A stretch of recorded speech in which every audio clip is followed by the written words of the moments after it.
Second, any discussion? All in favor? Aye. Thank you. We have 3 ayes and 1 abstain. Thank you. And we have the minutes for the consent calendar. I need a motion. We have a motion. We have a second. We have 1 abstain. All in favor? Aye. Thank you.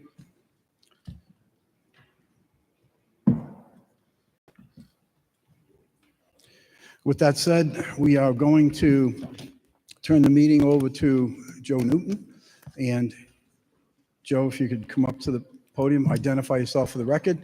You will have the floor, sir. We are going to step back either into our seats or in the audience. Thank you, Joe.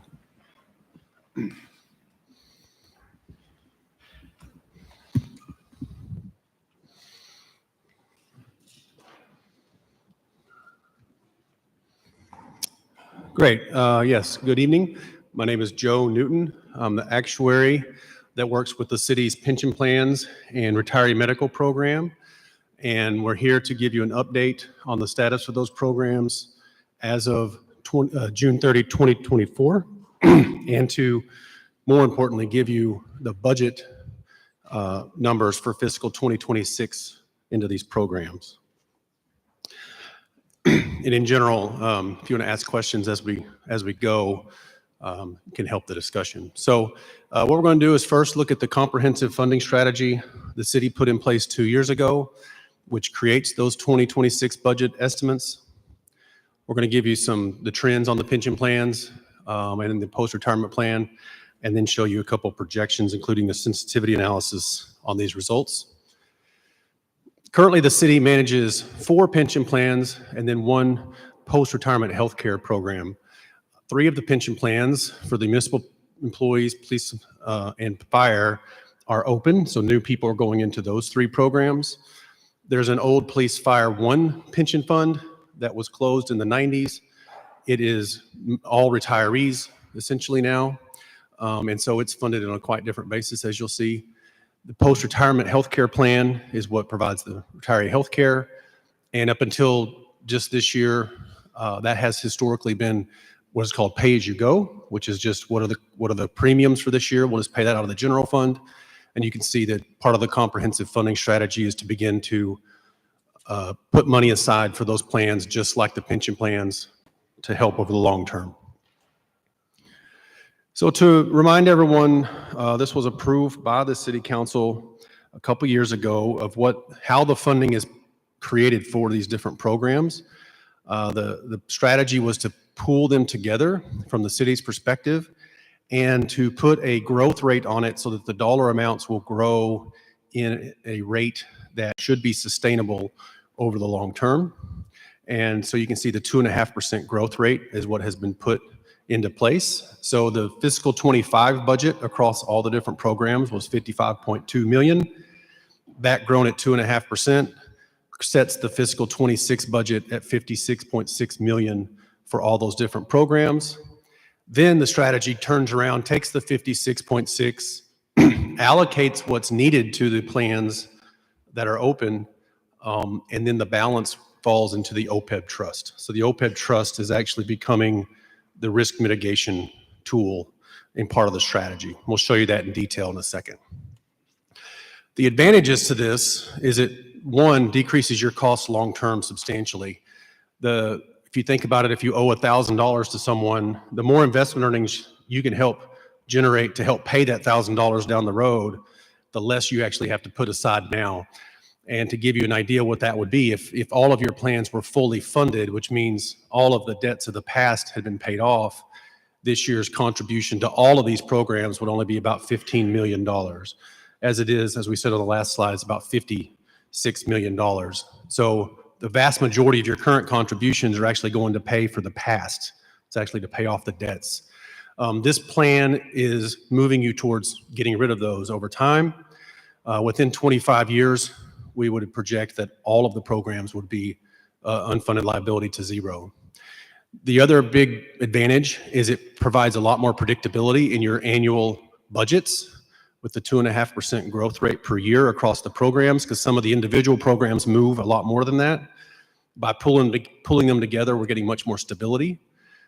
It also is a rate, 2.5%, that should be over time less than the growth of your budget, so that every year it's becoming a little bit smaller piece of your budget as we go forward. That's going to ensure benefit security, because if the city can meet its obligations, that gives the employees the most security that they'll actually get the benefits they expect. Here's the results of the funding. This is the contributions in millions for the different programs. The top three are your open plans: municipal, fire, and police. In general, we expect the open plans to grow at about 2.75% a year. You can see all three grew a little faster than that this year, heavily due to salary increases being higher than our current expectations. That's been a pretty common trend across most of our clients in the high inflation environment recently, has been salary increases a little higher. And so what that does to our model, we have assumptions built in that there will be certain salary increases, but when they're higher than expected, it means we now project a little higher benefits for those individuals than we did before, and we have to make up that difference. There's been plenty of years in the past when it was lower, so it's kind of one of those ups and downs, but you can see the trend this year across those three was higher than expected. The Police Fire One program is a closed program, mostly retirees. As you'll see in a couple slides, very low funded ratio, and the city is funding that on basically a pay-as-you-go look. So paying the benefits through the trust fund to the extent that the plan is unfunded. That's going to be very predictable, and that's actually one of the mechanisms giving room to be able to buy the 2.5% growth rate over time. The retiree medical premiums, which is just how you've always funded the retiree medical program, you can see in 2025 is around 15.1 million. 2026 currently projected to be around 15.5 million.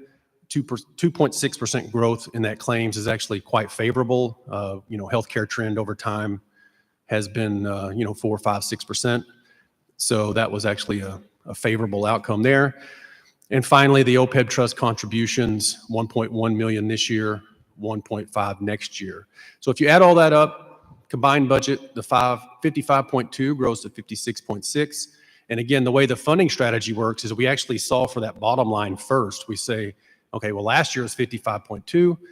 How does that grow at 2.5%? We get to 56.6, and then we go back in and fill in the different pieces, and if there's anything left over, that goes into the OPEB trust, and so that's how the 1.5 is created. Now, compared to payroll, you can see it's quite a large percentage. So the total payroll for 2026, we project 60.6 million. So that's about 93.4% of pay across all those programs. But you can notice the percentage is getting smaller. So it's 93.4, it was 94.4. And that's the strategy. It should work that way. We should start to be smaller and smaller and smaller part of the budget, even though it is quite a bit of a large number right now. Any questions? Sure.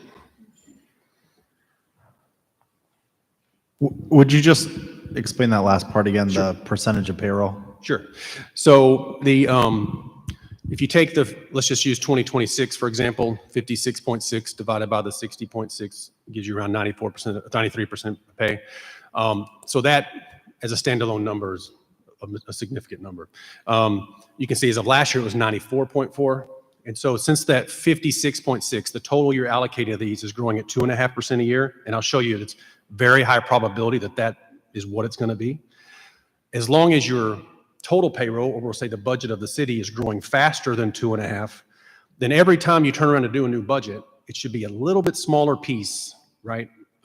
Which should increase the likelihood you can meet it, right? I mean, it's a big burden, but it would be an even bigger burden if it was big and growing faster than everything else. Okay. So, and that's really one of the reasons the strategy was put in place, because that retiree medical premiums row was that. It's a big number growing fast. So that's bad, right? And so this strategy tries to bring all that down to that 2.5% growth rate over time. Thank you. Yep. One other question. Sure. Thank you. What happens if payroll grows more slowly than the combined budget for the various pension and OPEB otherwise Sure. retiree medical premium contributions. Right. So I think in that type of year, if your payroll is growing slower, well, it probably means your budget's growing slower. Right? I mean, those things are, payroll is a big part of your budget, right? And so, yeah, that would be the opposite. In that given year, the dollars would likely become a little bit bigger part of your budget that you're having to deal with. The issue is a lot of these dollars are paying for the unfunded liabilities you already have. And so they kind of have to happen. There's not a lot of movement now kind of where you are and what these dollars will be. I suppose to follow up on that, generally speaking, looking back at the last 5 years, 10 years, over that period of time, have the various retiree benefits, pension, OPEB, tended to grow faster than the payroll, or vice versa? Yes, I would say, yeah, it's been a pretty constant trend the last 10 years that it grew faster in payroll in total. A lot of that on the pension side was changes into assumptions that we don't anticipate again. So we would anticipate these dollars to be much more stable and to not grow the faster. The retiree medical could, but as we'll show you in a minute, there's actually a source to help offset some of that so that the total has a very high likelihood of staying at 2.5. Okay, and just to clarify too, in addition to the structure of the retiree benefits, would you say another factor in that is simply that the ratio of active employees to retired employees, the ratio has grown such that every year there tend to be more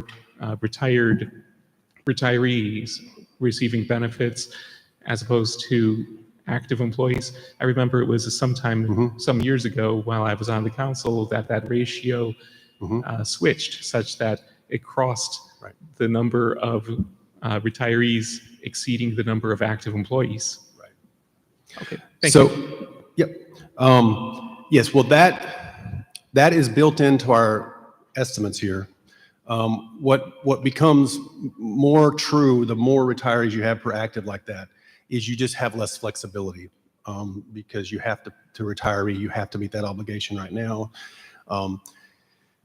This is actually stemming from the fact that, for example, the retiree medical program was never funded in advance like the other plans, right? The same thing for the police fire one, even though there's been funding for the last 20 years, for most of its history, it wasn't.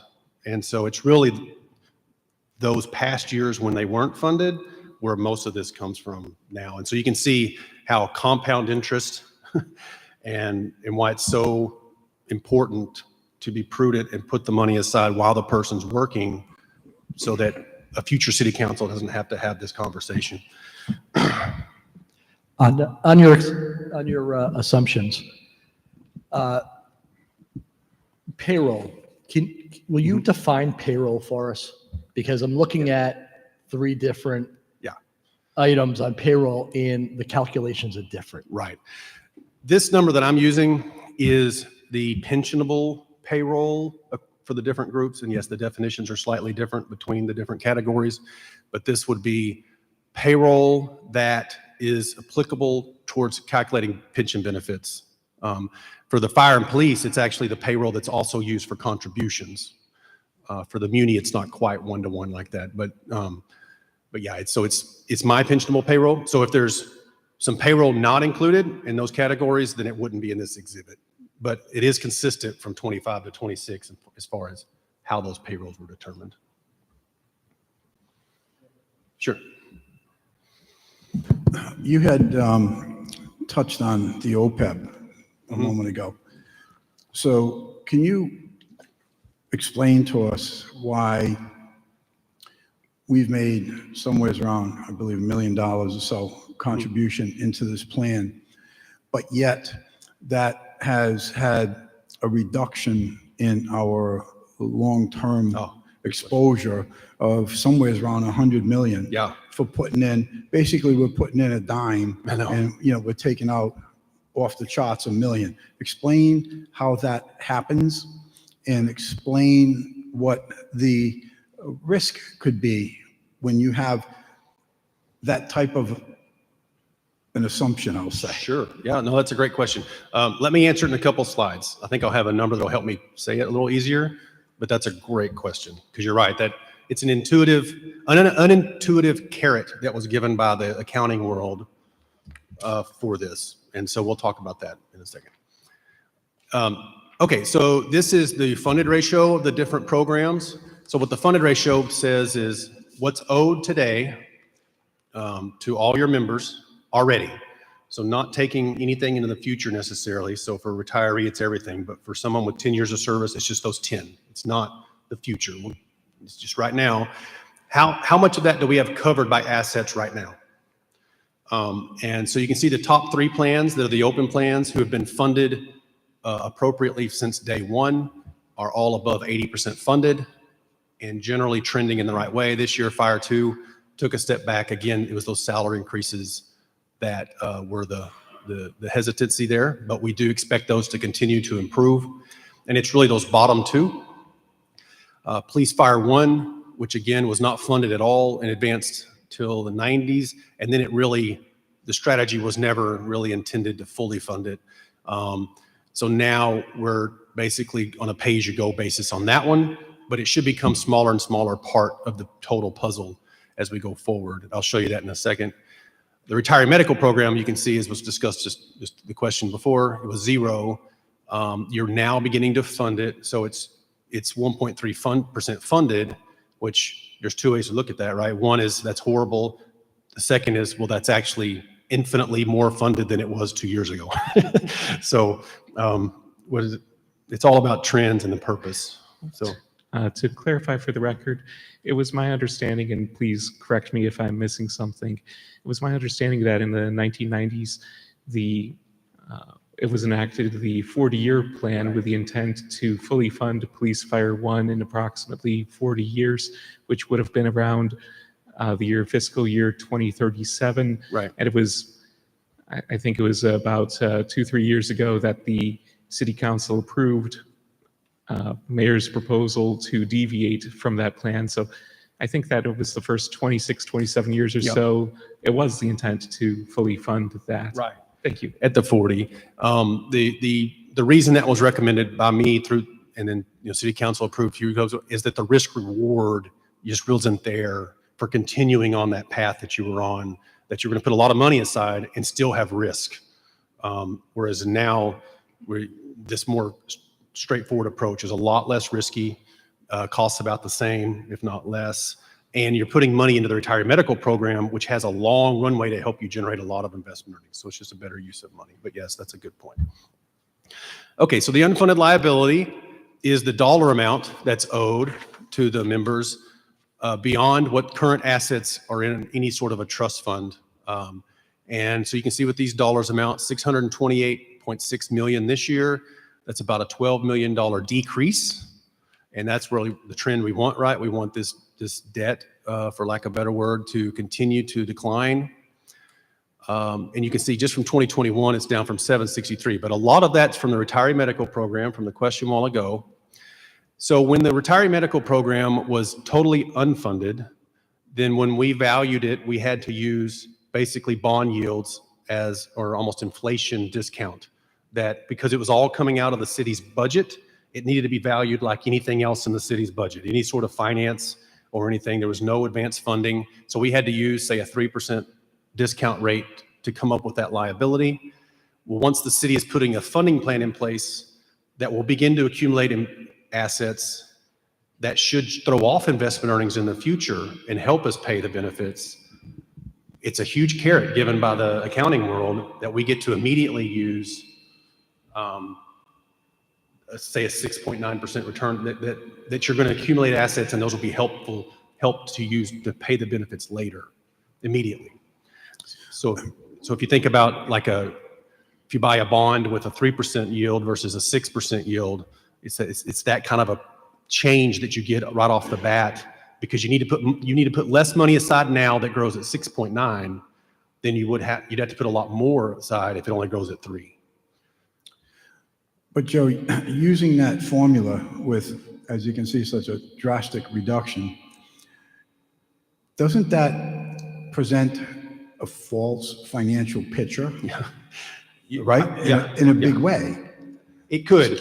It could if it's gained. I'm sorry about the sound here. So if, let's say that you guys decide to scrap the funding program and instead just keep putting $1 million or $2 million in every year. Like you really never intend to actually follow through with the whole strategy. Then yes, I would argue that that's manipulating. That is not being transparent to the users or anyone because you don't actually plan to ever use these assets to help pay the benefits. So what would we have to contribute to meet that plan? The 1.5 this year, and then we just need to continue to follow the strategy. And I'll show you what that looks like as we go forward. An additional 1.5 per year? Right. Well, it's a little bit more than that. You'll see in a minute. It becomes more than that. But yeah, this funding strategy meets all the requirements to be able to say this is being fully funded and we can use the 6.9. It was very interesting, the conversations that came to this conclusion and people saying, yeah, this is being manipulated or it's not quite transparent.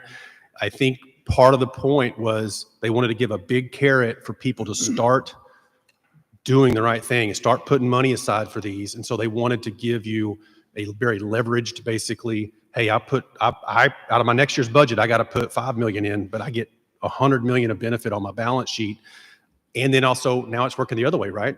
If you guys decided, hey, we can't do that $1.5 million out of next year's budget. Okay, well, your balance sheet was just impacted by $100 million the other way because we got to immediately turn around and go the other way. So it's kind of locking you in, if that makes sense. So as opposed to putting in this funding into this OPEB thing, which it's going to take years and years and years before this thing even comes to like a neutral line, right? Mm-hmm. What different effect would it have on our financial picture, let's say over the next 10 years, because that's, I think, pretty much where the crossroads are with this OPEB thing before it even becomes to get close. What would be the difference if the increase in contributions and co-pays to healthcare and increasing the cap on prescription drugs, as well as eliminating lifetime health care for new hires and putting in a copay on retirees? Mm-hmm. How would that differ than this possible false financial picture? Doing the latter, what I just said, that would be real. That's real dollars. Yeah. How would that affect it? Have you done anything, any equation on that? Not at that level of precision. It's assumed trend, medical trend will go out into the future, 5 or 6% a year for a while and tip down to, say, 3% per year, eventually type of a thing. Part of built into that is that you will be, managing your plan. That can be changing co-pays a little bit, deductibles one way or the other. So it's not quite precise in that. Now, we could show you next year's impact of doing something like that. But it's hard to say, well, that means somebody's 16 years from now value is a lot different because of that kind of decision you made now. Now, the part of the new hires, we'll say, no, we're going to change the plan for new hires to be, say, substantially limited compared to the current people. As we get to the projections in a minute, basically it means you would reach those advantageous years sooner. It might mean you could grow at 2% instead of 2.5% type of a strategy and still get there. If you're not going to pay out the same benefits, then there's no reason to fund it exactly the same way, right? There has to be a give there. But I think right now where the strategy is, and it's so early, that those types of, I don't think it would move these numbers much currently for those kinds of changes. But it would have, as they came through, though, it would impact, as we actually got out to year 10 and 15. Well, when this was first talked about back in 2018, And at the time, I think healthcare for a family plan was something around 18,000 a year, where Right. today it's 24,000-ish or so. Back then, with what I just put out there, increasing the copay by 5%, increasing the cap on prescription drugs, eliminating lifetime health care for new hires, and putting a copay in for retirees over a $35,000 pension. At that time, we were talking about a $5 million savings per year, right? You were involved, I believe, in putting together those numbers with us. Now, 5 million is certainly a much larger contribution than 1.5. And you take that and you continue forward over a period of 10 years or 20 years.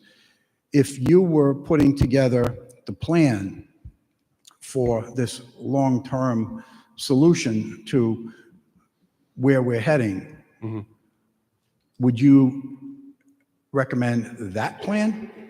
Or would you recommend putting in a $1.5 million contribution, assuming we have the money to do it, assuming we have the money for something that won't even become a break even until probably at least 10 years? Right. Which would you advise? I would, in that case, I would keep this strategy, and then it would be up to the city council to decide. So let's use this number here, because the 15.5 is the retiree medical premiums that are being paid this coming year.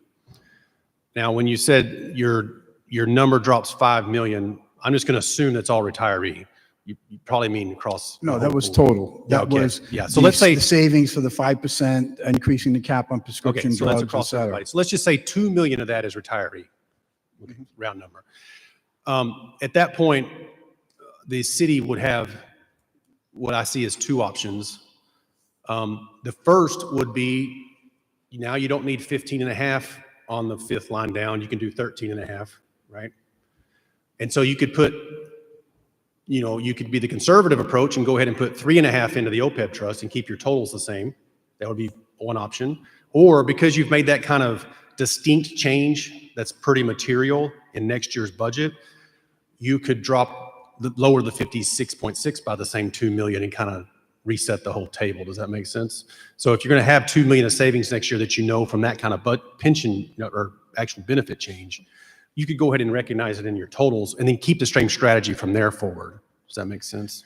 But isn't this financial cliff, doesn't it continue to grow, as Councilman Ricks pointed out and we spoke about at the meeting just a little while ago, was my question about we have more retirees than we have active employees. Right. That's going to continue to grow. That's nothing that's going to stabilize, possibly slightly through attrition, but more than likely, that's a number that's going to continue to grow. Yeah. And that is going to also be a significant increase over years into free lifetime health care, is it not? Which is it being means more bodies paid on it. by a much smaller group that are going to work every day. Yes. Okay. If that's how the trends work. Now, your current membership, that's built in, so that's not going to move these numbers. But I agree from a planning, running a city perspective, it becomes more burdensome, and that's one of the reasons why getting these things funded, so that once someone's retired, you're no longer putting current money towards the retirees. It's all already done. It's much better strategy long term for this very case. That's a good question, though. Okay, so here is the projection of, so if you take, this row here with all the different plans and say, okay, what do we expect this to look like as we go forward? Joe, before you move forward. Go ahead, question, sorry. I'm sorry. Wow. Yeah. Just a point of clarification. The rules on the amount of time given to our speakers, not our presenter, but the speakers being the council members, still holds during the presentation. Just wanted to clarify. Thank you. Thank you. And so this assumes that all of the different trust funds earn what's currently assumed, which is 6.9% returns going forward every year. So it's just a static current assumption projection for the different budgets. If you look on the far right, total employer, that's you, the city contribution across all the different plans, The third one down, there's that 56.6 that we've been talking about. Column 9, you can see is the annual rate of growth. And so this projection assumes that 2.5% growth annually, for at least this next decade. And then we go back and fill in the different programs and what they need. And really that's columns 2, 3, 4, 5, and 6. Those are independent variables that are going through their own process. And then the balancing item becomes number 7, which is whatever's left over that goes into the OPEB trust. Now you'll notice between 26 and 27, there's a substantial increase in what's going into the OPEB trust. It jumps from 1.5 million to 7 million that year. That is because if you go to the left, you see the municipal plan drops from 9.1 million down to 3.8. The way these plans are funded, there's amortization structures put in place where if there's a debt owed, we put a payment plan, 20-year payment plan, and you'll pay that off the next 20 years.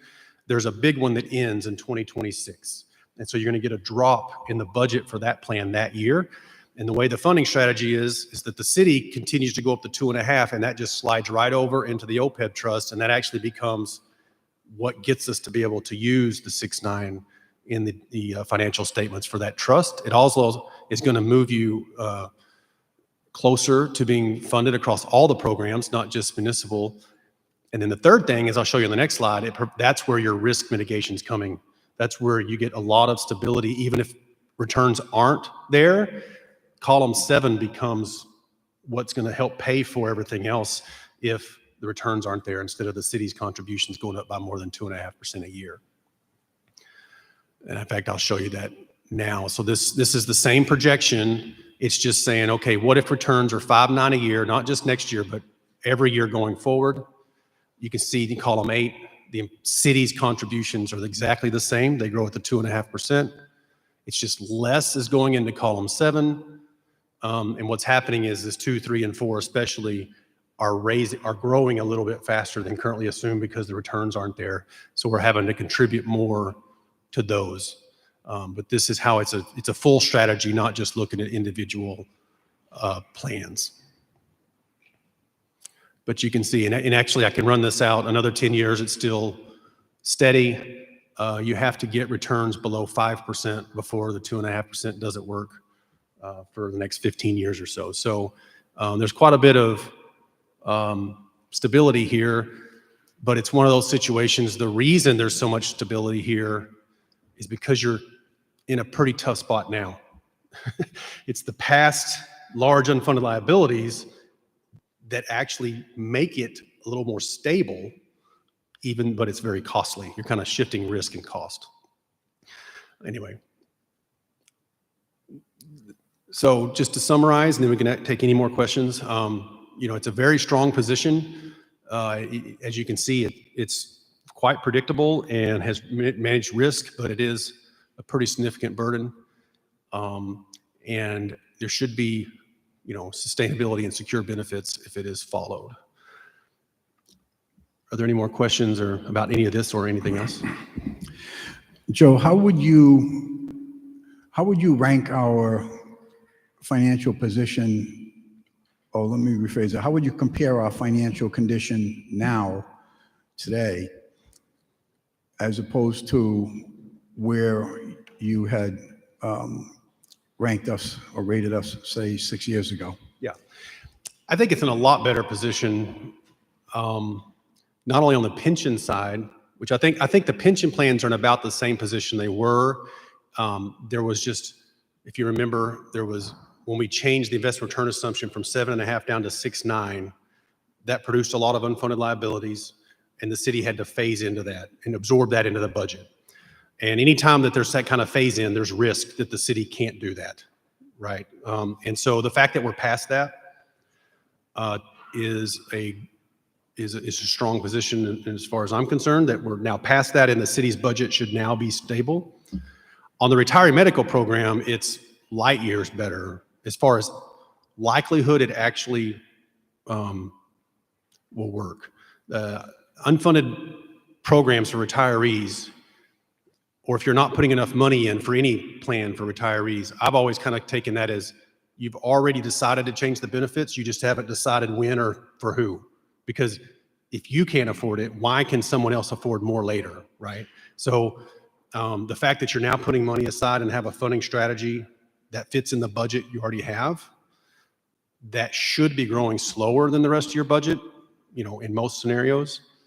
To me, that increases the likelihood that it works, right? It's no guarantees, but it is a very strong position compared to, say, a lot of your peers other in Rhode Island that, haven't even begun funding their pension plans, much less, the retiring medical.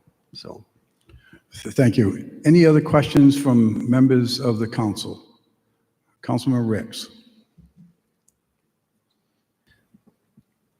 So for many years, even before I was on the city council and I was elected back in 2016, we were hearing the phrase thrown around that the city was beyond the point of no return.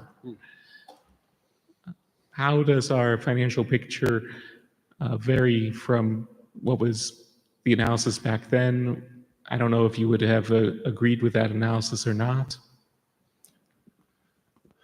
I wouldn't agree that the pension plans were at a point of no return. Now, if that's a more macro level, just the city itself, its total budget, when you look at everything, I didn't necessarily, I don't know everything y'all are doing, so I can't, make that. But I think as far as, because I know this is a big part of y'all's budget.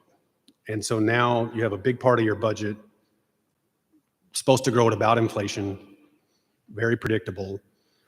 So from that perspective, whatever your whatever your likelihood of not being able to meet it before, this has to have increased that.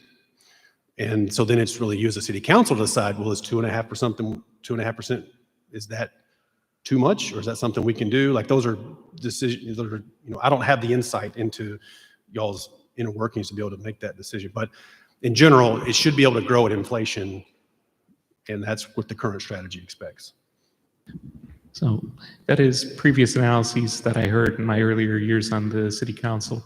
It would refer to the city budget as a whole, because of course it would be possible for the city to make good on its pensions. Of course it would be possible for the city to make good on its OPEB liabilities. Of course it would be possible for the city to maintain its infrastructure and make its payroll. But then the question arises, can we do all of the above at the same time? Because if we're not doing all of the above at the same time, we have a problem. Right. And so the previous analyses in those early years that I had on the city council, part of it would involve a 5-year projection. They would often term it as kind of the vanilla budget of making an assumption that there would be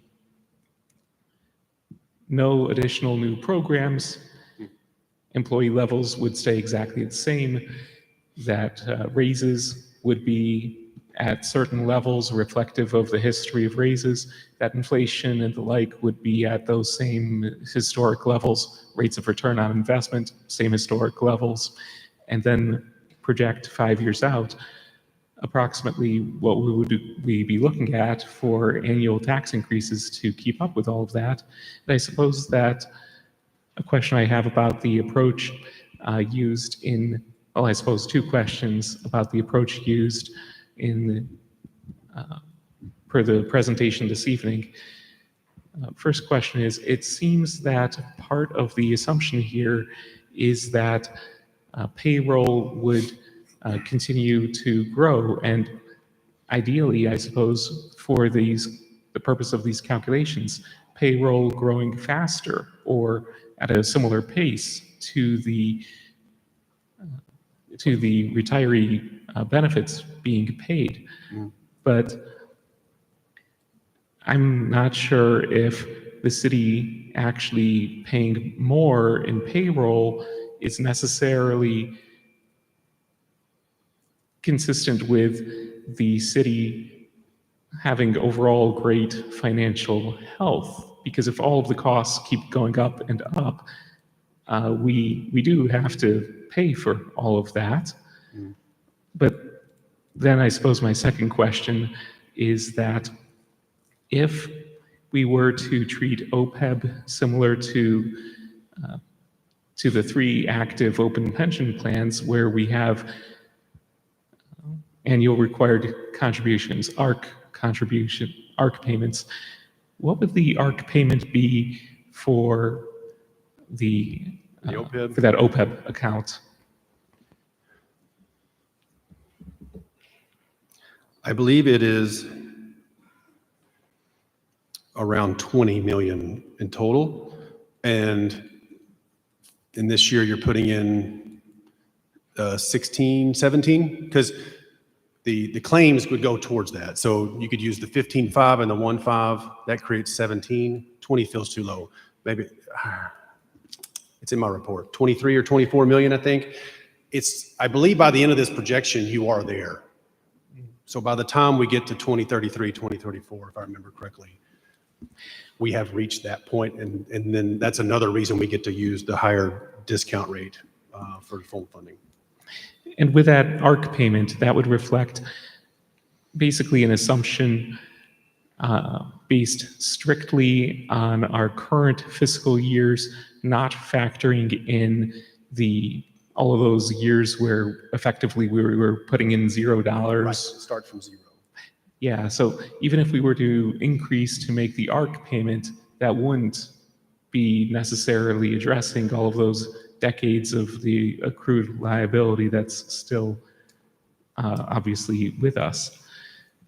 And I suppose my other question here to wrap it up would be, was there any projection done on in that type of vanilla budget that I had described, what we would generally be looking for in terms of a general forecast on tax increases in whether this coming year or future years? Mm-hmm. That's a piece that's outside of my not only expertise, but what kind of I do with the city council. So if you took column 8 there, that you should be able to use that for these types of questions of what is the tax increase needed to actually do this, plus all your other expenditures. So I'm not ignorant of the fact that this is a big number and there's a lot more you're trying to do as a city than just pay pension benefits. But this is, just from the benefit side, this is what the numbers are for not only fiscal 26, but really projected the next decade. And so for the purpose of this presentation, at this point in time, we're not sure whether or not we may or may not be looking at tax increases of less than or greater than 4% in the coming fiscal years. That's just not something that rather not part of the analysis this evening, correct? Correct. Okay. Oh, and before I forget, one last item. The calculation on the payroll for 2026, exactly how is that increase calculated? Yeah, so the first step is to take last year's 55.2 and go up 2.5%. And so that creates the 56.6. Then the first 5 numbers are coming from their own valuations. So for example, the retiree medical premiums is just what you pay. There's not a lot of work done on that one. That's just what you're expected to pay. The top 4, we have formulas that each plan goes through to determine what the dollar amount should be to make sure that it's not only not falling behind, but continuing forward progress for full funding. And those plans have been in place a long time, except for Police Fire 1 that just changed. But anyway, the idea there is the top 5 are solved for independently. And then if there's the OPEB trust contributions, the 1.5 becomes just the balancing item. What's left over if you take the 56.6 minus those different categories. And so you can see it's quite small spread right now. But again, as I said, starting in fiscal 27, it's a pretty significant spread. And that's why we can have, pretty high confidence that the 2.5% growth for the city's perspective at the macro level has a high probability. So. Okay, thank you. I just also wanted to make sure to clarify, and pardon me if I believe it might have been asked earlier, wanted to make sure that we were distinguishing this from the city payroll for active employees. Thank you. Councilman Muto. Thank you. Would you go back to page 9, please? Okay. Can you help me explain column 6 is, am I understanding that that is the current claims for OPEB, and then the contribution is in column 7? So we're already running a negative year over year. Is that how I'm reading that? So we're paying out. No. So, no. Column 6 is your current, what you're currently doing, and then what we would project just what you're paying out in premiums / claims for retirees. Column 6, just paying out of the general fund. You're paying for those. Column 7 is in addition to that. You're going to put money into the OPEB trust. In addition to, so 6 is the addition of columns 2 through 5. 8 is the addition of 2 through 7. Each 7, yeah. So if you add 2, 3, 4, 5, 6, and 7, you get column 8. Column 6 is just what we'd expect, even if you hadn't decided to begin to fund the OPEB trust. 6 is just what you'd be paying for retiree benefits going out into the future. Column 7 is that balancing item. If you take column 8 minus 2, 3, 4, 5, 6, you get whatever's in column 7. That's how we back into it. All right. No? Not quite following you, but Okay. I won't tie people up, but I can't get the numbers to balance. Oh, okay. Councilman Muto. I'm sorry, Councilman Knapp. Thank you, Chairman. These calculations that you have here and projections, does that take into account contributions from the employee going into OPEB? It does not, and it's my understanding those are going to net against column 7. So, So presumably, with employees now paying into the OPEB funding, those numbers actually will look better. will be about $1.5 million less long-term. So when you come back next year, that chart will look more Right. favorable. So we'll either add a column for member contributions and take it out of column 7 or something. Yes, the city's part should all come down by the amount of those member contributions. And theoretically, if in future contract negotiations, if we shift Sure. contributions so that contributions from the Right. employees go up, Correct. it creates a better financial picture for us Correct. on the city side. Okay. Just wanted to clarify if that was or not Yeah, that calculated wasn't- in these projections here. Not yet. Okay.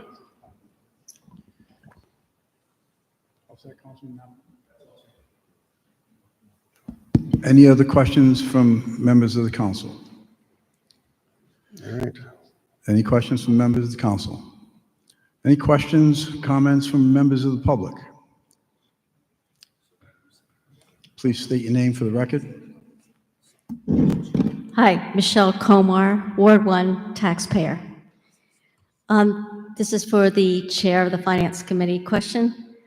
I believe it was last year, there was an ordinance passed that the city would develop a audit for the expenditures and the health of the city's finances as a whole.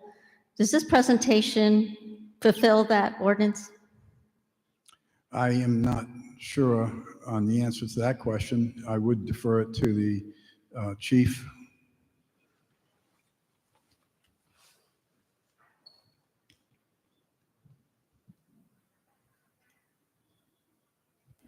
Good evening, Bill Facenti, Chief of Staff. So this presentation is on the actuaries on the pensions. That's what this presentation is for. Yes, thank you. I do understand that that's what the topic is. I'm just asking, are we done with fulfilling the obligation under the city ordinance to look at the finances citywide as a whole, which would probably require an auditor. I know that Mr. Newton has come here for the past 20 years. I've listened to his presentations, and I only see it as a slice of what the obligations on the taxpayer are. And that ordinance was developed to look at the big picture so that the city council and the mayor can make decisions, educated decisions, informed decisions of how to do the best with the taxpayers' revenue coming into the city. And by the way, I didn't hear the word taxpayer yet from the presentation side or any of the city council members. That's why I introduced myself as taxpayer, because the word city that is used in the presentation, I think could have been used to say, that's the word taxpayers' burden. So we haven't fulfilled that ordinance. Again, we're looking at the slice of the pie. We do the same slice of the pie with the school budget deficit and the bonds for the $350 million school construction. We need a big picture. It's not the first time I've asked for the big picture audit here. We have to get the General Assembly involved, if need be. We're not fulfilling our own city ordinances. And believe me, we have our own city expenses coming up with increased costs for materials that we're probably going to experience. We have the school deficit of 6 or 9 million, and we have those 2 school bonds for 350 million plus, because they're short on that. That's what the city council is going to look at, and the mayor, in the big picture. And I know that the question's been asked of Mr. Newton before, and please correct me. It was Councilman Marola that asked the very same thing I'm pointing out to you today. So you're telling us what is the best way, a best program to manage our employee benefits, retiree, and healthcare benefits. All right, but in the big picture thing, you're not telling us, can we afford it? And those words are still ringing in my ears to this day, that we're not looking if we can afford this plan with all the obligations which we know are coming up. There's no guessing here. We're going ahead with the construction of 2 schools. You've got the General Assembly working on the, $6 to $9 million deficit in their expenditures halfway through a budget year. Who's looking at the big picture? The big picture is not the whole length in the mirror. It's cut off here. There's the whole rest to go. We're not looking at that.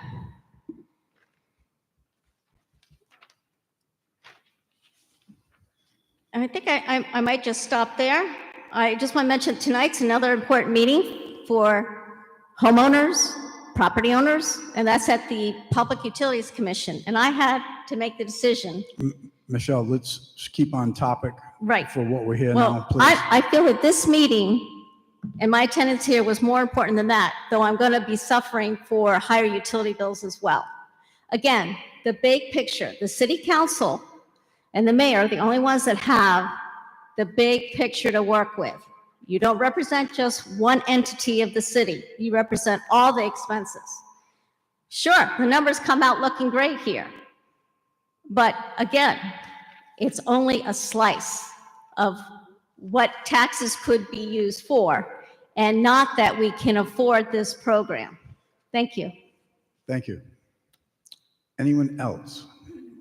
Please identify yourself for the record, and I will again ask that you stay on topic for what we are here for right now, which is the pensions. Yes, thank Thank you. you. Ann Sheridan, Ward 9. So the question I have is, what do we consider fully funded? Are we looking to set a plan so that we're 100% funded in all of the pensions and the OPEC returns? Joe, if you could It's come to the podium, 100%. please. Yes, ma'am. All plans are working towards that. So, Into the mic. We couldn't hear you. okay, so, No, no. and let Joe speak. Yes, first. ma'am. All the plans are working towards that, yes. so looking at countrywide, are all municipal plans based on 100%, or is something less, like 80 or 90% considered a viable, acceptable rate, amount to fund? Because I noticed we've got a couple of the police pensions, or police fire, we're really close to that. Right. Most plans in the country are in that 80% range, but they're all targeting and moving towards 100%. Within the next 20 years, we're estimating about 75% of the plans in the country will be 100% funded. So when we were in that same 20. Right. Okay, so then well, two other questions. One is that I noticed in the early presentation, there was a 10-year rate of return of, 7.5? no, it was lower. 6.5? 6.465. There was a 5-year that was much higher in the 10, and yet we're using 6.9. Yes, ma'am. Would it be more prudent, and I know it's costly, but it would be more prudent to be conservative in this, use what we've seen over a long period of time? That's a very good question. And I think if you take into account the entire structure and you see that you have that buffer going into the OPEB trust, that is actually, that's the prudent piece. That's the piece that's giving you buffer in case returns aren't there. That's why I showed the 5.9. If you weren't doing that, and let's say it was only the police plan and that's all you were looking at by itself, then an argument could be made a lower assumption is more conservative. But I think if you look at this across the whole board, that the current 6.9 not only is acceptable, but it's a reasonable number to move forward. So if the return comes in a little bit lower, it's going to be the OPEC contribution that's going to suffer, as opposed to. Well, what will happen is there'll be less distribute money. There'll be less money accumulating in the OPEB trust, so it'll just take longer there. But it's still, the city's contribution will not be impacted. Okay, and my last question is, do you do this same review for the school departments?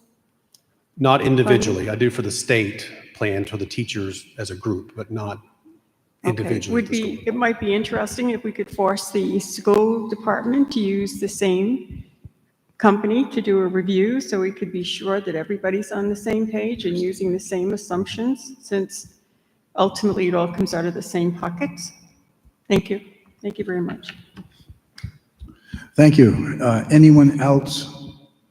Is there anyone else that would like to comment or have questions? Please identify yourself at the mic. Joseph Coffey. These numbers are based on a certain number of people you anticipate retiring every year. Yes, part of the estimate is to take your current members, run them to retirement, and then retire them out as they get there. Have you seen any trends because of changes in contracts, incentives, that people are staying longer, that those numbers may potentially change because of, again, incentives, contracts, right, things of that nature? I would say that the recent experience, last 5 years, has been more retirements than historical patterns. Not a lot, but a little bit. But I think a lot of that has to do with COVID. So people aren't sticking around. Right. They're retiring when they can because of. Right. A lot of people whatever retire reasons. pretty quickly after they're eligible. Yeah. There's been changes in Social Security as well that seem to have incentivized, and that Could be change that. just came this year as well. Mhm. So those trends seem to be, do you anticipate anything higher or lower? We have adjusted that slightly this year, but it didn't move the needle much. It's not the main driver. Not that big, so thank Yeah. you. Is there anyone else that would like to speak on this issue? Anyone else have any questions or comments? Is there anyone else that has any questions or comments? Hearing none, Mr. Newton, thank you. Thank you, for your guys. presentation. I'm sure if anyone has any additional questions, we can certainly get in touch with you. Thank you. Finance Committee will now get back to its regular business.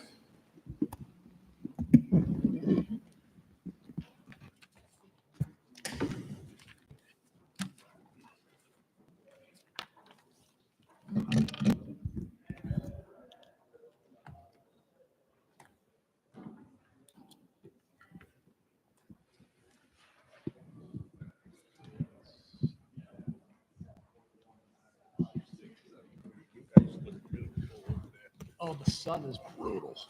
Yeah, it is. I showered. I know, the sun is killing me over there. You know what, I'll go on the end, I'm taller than you, I can watch. Short jokes, eh?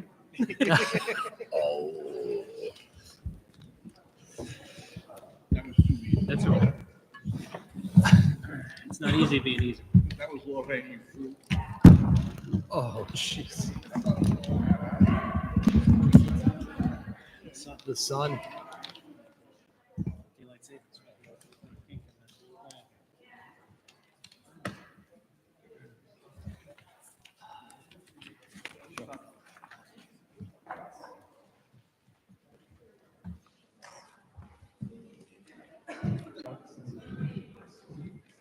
Minutes out of the way. So, ready to go.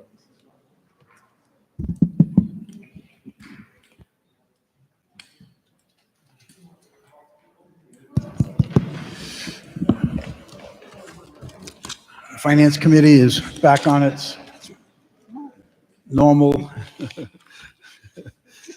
on its almost normal schedule. And we will now move to PCR 31-25.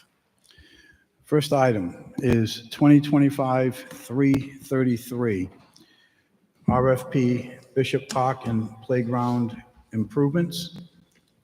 Then I'll go to you. Chief, if you could identify yourself for the record, please. Good evening, Bill Facente, Chief of Staff and Community Development Program Manager. Tonight, I'm here asking for approval of the bid 2025-333, the RFP for Bishop Park and Playground Improvements. The total dollar amount of award that we're requesting is $604,455 to be awarded to Skirka Construction of West Warwick. Skirka Construction was the lowest responsible bidder. The city received 3 bids, ranging from a low of Skirka's at $604,455 and to a high of $727,000. Thank you. Councilman Foley. Thank you. First, I want to recognize 2 members of the public who are sitting in the front row who helped us immensely in getting this through. And I'm timing myself also. I just need to give a little background. 5 years ago, when I started campaigning for this seat, I was knocking on doors with then Councilman Steve McAllister, who became the council president, and we knocked on the door and we asked, what are some issues in this ward? And this gentleman, and I'm sorry to say I don't remember his name, said, oh, we have a beautiful little park down there that's in disrepair. And we walked down, Steve and I walked down there and saw it, and it's right in the neighborhood. But I mean, it looked sad 5 years ago. It really did. So I promised that gentleman and people in that area that I would work on this. Mr. Facente, who was the director at the time of his department, we tried to get grants, couldn't find the money for it. Opera money came available. We couldn't even touch doing anything with the $200,000. But again, giving credit to the chief, he suggested and what we did is we set aside $80,000 of the opera money to hopefully be able to match other grants to do something for this neighborhood playground. And about 2 weeks ago, Mr. Facente contacted me and told me we were able to parlay $80,000 into $604,455,000. And that won't do everything we wanted for that park, but it will do a lot. And I am just proud of the work, the city, my small role in it, but the neighborhood. We had, was it 3 meetings, Mr. Facente? Yes, we had 3. 3 meetings in the neighborhood asking for ideas. The mayor came out and again, it was a beautiful community effort that got us to the point we're at tonight. And I want to, I'm again, just publicly thank the mayor, but also Mr. Facente, because he did the lion's share of the effort getting us that type of money. Thank you. Thank you. Thank you, Councilman Foley. This obviously is just a great job, and it's a great effort on everyone's part. Certainly, you picked up the ball while you were campaigning and took that issue very seriously and moved it along. Mr. Facenti's experience and that way back, in the day when he was involved with heading up that very department, certainly knew how to get things done, and certainly with the members of the public, just a really, really good team effort, and I know a very time-consuming effort to do so. So thank you for that. Any questions from members of the committee? Councilman Muto. Thank you. Not really a question, but again, thanking the councilman, the chief, and the community as something. Thank you so much. The sun is brutal. Something like this, a project, a neighborhood project, does take a lot of time, commitment, planning. How long ago did you start this? How many years ago? Well, 5 years ago, when I first started running, was when we found out Yep. of the need. And when I got sworn in shortly thereafter, about this time, 4 years ago, I sat down. It's about 2018. I'm just, amazed that, a project, sometimes people get bored, sometimes they move on, but 6 years on something that's valuable to your community, to our community, well done. Thank you for the efforts. Thank you for that, Councilman. Councilman Napper, any questions? So in this bid, Chief, there is a list of alternatives. Are these alternatives in addition? I assume they're in addition to the 604, Correct. 455? Correct. The base bid, there was we weren't sure how much it was going to cost, and we didn't want to have one lump sum and not be able to do it. So we put in different things that were not as important to the neighborhood. Some of the things were a fitness component for adults. There was a small toddler sandbox playground area, and also, I believe, swings. Unfortunately, had to be eliminated.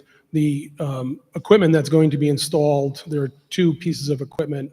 There's going to be a 2 to 5 year old and a 5 to 12 year old pieces of equipment, and those will all be ADA accessible, ground components, board in place rubber surfacing. We're also doing the walkway around the playground, the park, ADA parking, access, tables, benches, trash receptacles. The one other thing that we weren't able to do at this time is the basketball court as well. It's not in that bad a shape, but we weren't able to do that as well. I know from my own looking into things, this equipment is just outrageously expensive to get things done. So once again, that was a great job. The price that has been quoted, I know that we're kind of, for further on, these numbers are still guaranteed to us, this 604, 455? Yeah, the bids, That's a the bids, rock number, right? yes, the bids were opened, I think beginning mid-February, so they're still valid. Okay.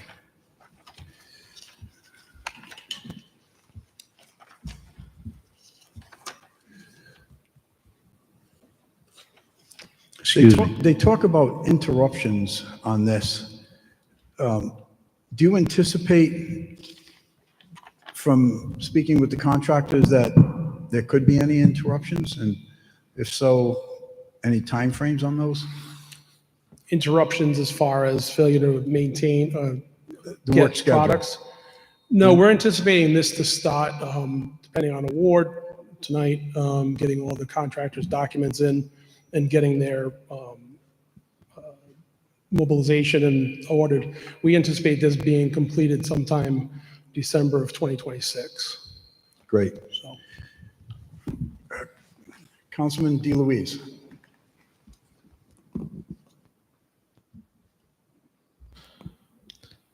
Okay.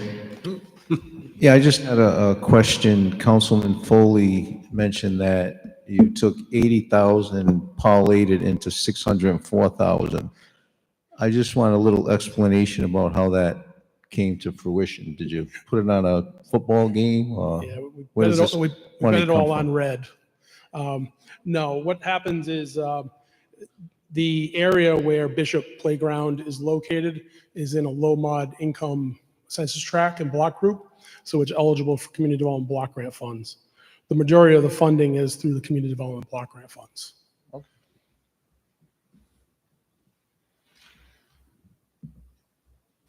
That's all I have. That was easy. Councilman Ricks. Thank you. And I believe that it was said that approximately 86,000 was originally from the ARPA funds. I believe so. I don't have that number in front of me. Okay. Significant amount from the ARPA funds. I do want to make sure to first congratulate Councilman Foley and thank the administration too, that these kinds of projects just do not happen by themselves. It takes dedication, leadership, and so I do want to first make sure to give credit to everyone involved in making this happen. It absolutely does not happen on its own, and it takes a lot of time and dedication. So let's see. I just wanted to make sure to clarify that some of the documentation here is accurate, that the RFP, according to the memo dated February 24th, 2024, the RFP was issued on January 6, 2025. Oh, I take it that because the memo, although the memo is dated 2024, it references bid 2025-333. It must have been the memo actually February 24th, 2025. Yeah, I apologize for that. Oh, quite all right. I figured it had to be. And so let's see. It states that the RFP for construction services went out on January 6th, 2025. Bids due February 19th, 2025. So something partially funded with ARPA funds was going out for bid in January 2025 with bids coming back February 2025, I take it? That's correct. And that's not a problem for the ARPA funds, right? Some of the funds were set aside under other budget codes, so I'm not sure where these funds were set aside from. So, Okay, so basically the funds were, Councilman Foley had requested that those funds be put aside, and the administration was able to do that in a way that then the administration could proceed with properly putting the item out for the RFP at a slightly later time. correct, they met the requirements for commitment. Oh, very good. Yeah, I'm glad that that was an option for Councilman Foley and that this was able to be accomplished. It's a massive win for Ward 1, and outside of the meeting, totally different topic. I'll follow up with you on those Ward 2 ARPA funds. Thank you. All right. Thank you, Councilman. Anyone else? Any other members of the council have any other questions, comments? Council President. Anyone from members of the public? Please come to the mic. Just state your name for the record, please.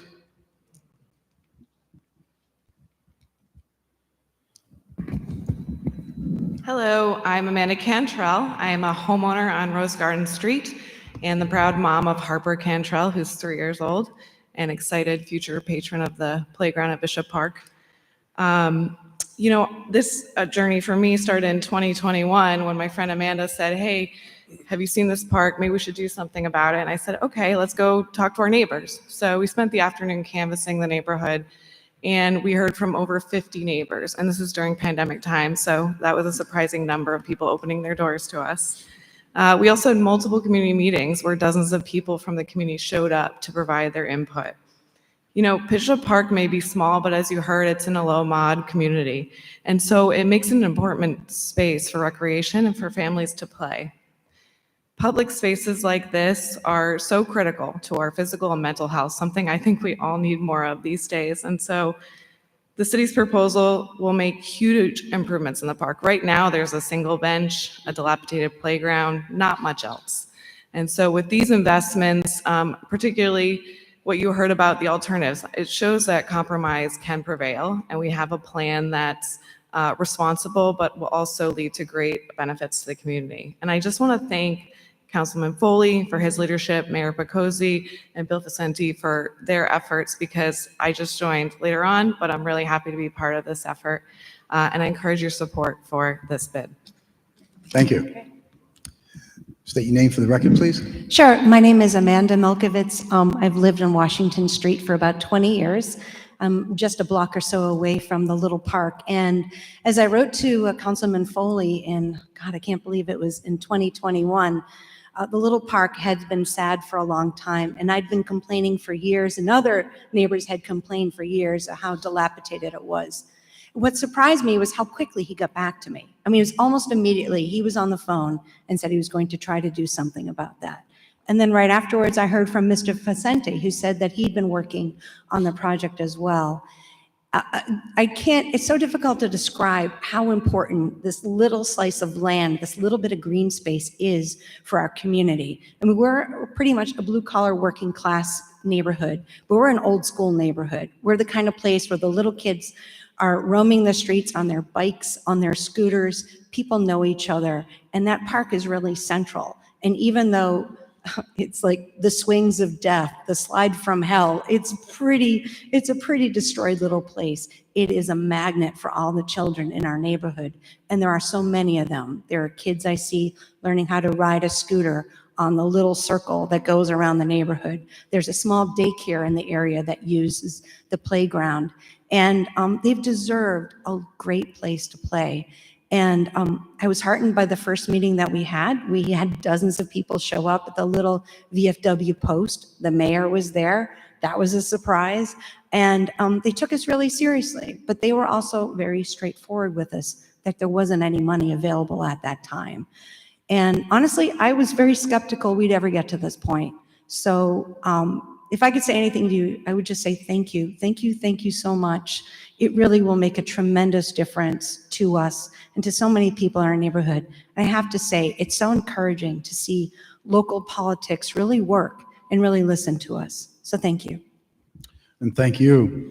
And to go to your comment about Councilman Foley getting back to you right away, I've heard that he actually puts his cell phone under his pillow, and he's actually trying to convince the chief to do the same thing. So I don't know if he's had any luck with that or not. But this is a perfect example of community involvement. To get involved, to have your councilman listen and do what you're asking to do. When the community gets involved, you can get things done. And equally important, you can get things stopped. So community involvement this is a great testament to that. Thank you. And thank you, Councilman Foley. Any other comments or questions on this item? Hearing none, we'll move on to item 2, 2025-393, upgrades to scatter system, found on page 12.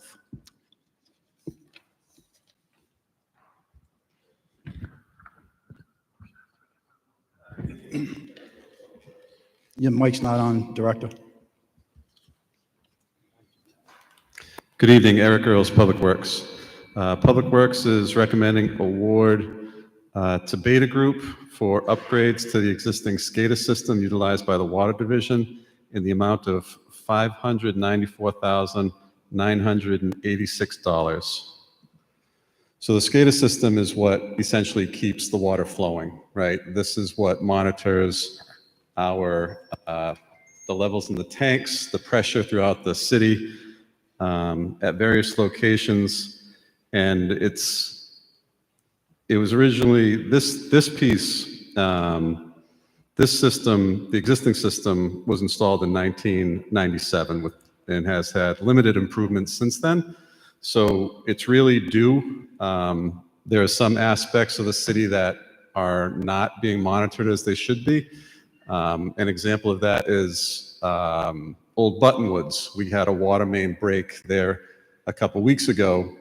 The SCADA system on the other side of the city indicated a pressure issue.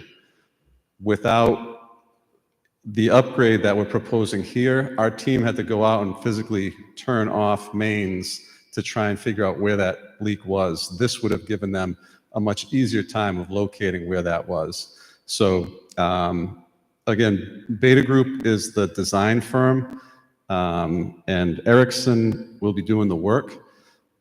Beta will make sure that the existing system, as the upgrades are made, will maintain communication so that it's a seamless transition from the old system to the new system. From members of the committee. Do you have any questions from the members of the committee? Director, just a couple things I just want to point out is that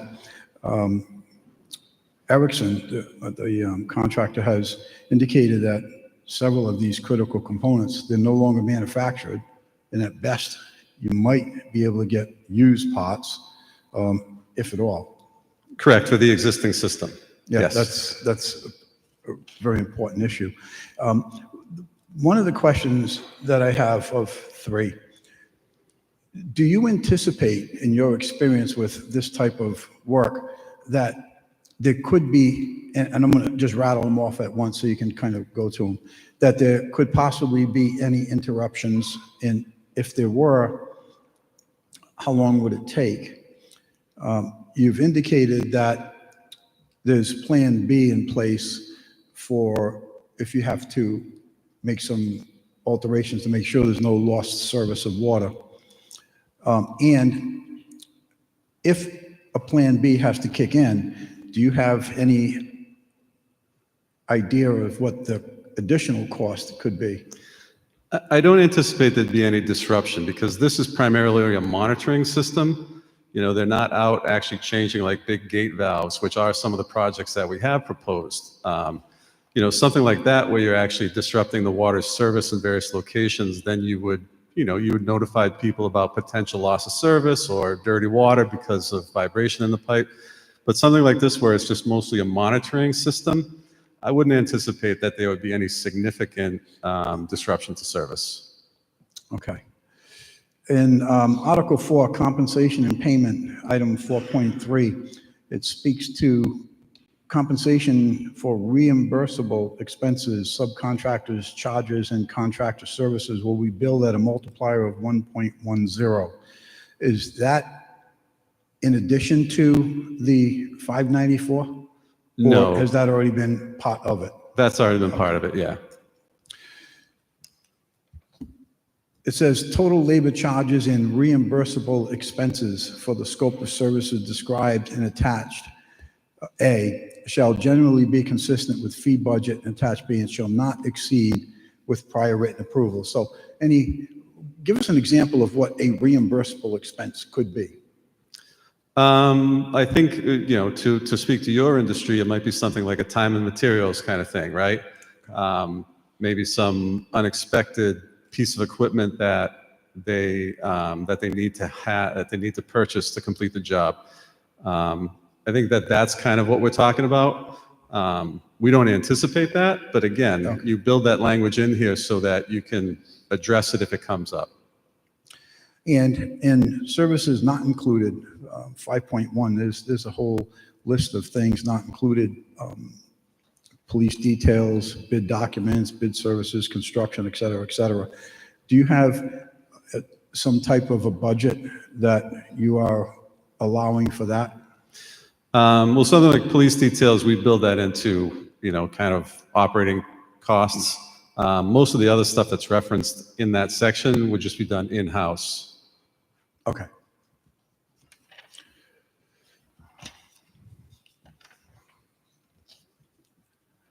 And the bid item, the numbers, those are still solid numbers. We don't have to worry about that? Correct. The 594, 986? Correct. Okay, any questions from, yes, Councilman Napa. Good evening, Director. Just wanted to thank you for your responsiveness when I had sent you some questions on this bid item. And I just wanted to reiterate something that you said that I thought was pretty remarkable. For an expenditure of this size, the maintenance going forward and the cost to the city moving forward is essentially just replacement of batteries, and that's all the system will essentially need moving forward. Is that correct? Correct, yeah, the preventive maintenance, yes. And we're really looking at like a give or take 20-year lifespan for a program like this. So we're really $600,000 roughly is going to stretch over the 20 years of benefit for the city. Absolutely, yes, correct. Okay, that's all. Thank you, Director. Thank you. Councilman Ricks. Thank you. So looking over this, I guess my one big picture type of question is, do we have confidence here that this isn't the sort of technology where there's a certain degree of planned obsolescence, or something that's relatively niche where basically did we look into these different modern components and parts to see, okay, this is the industry leader, we have some expectation that, reason to believe that 25 years from now, we're going to be able to actually get new replacement parts and not necessarily be in the position we are in today? I anticipate that in 20 years, someone would probably be standing up here looking for a brand new system because technology has improved.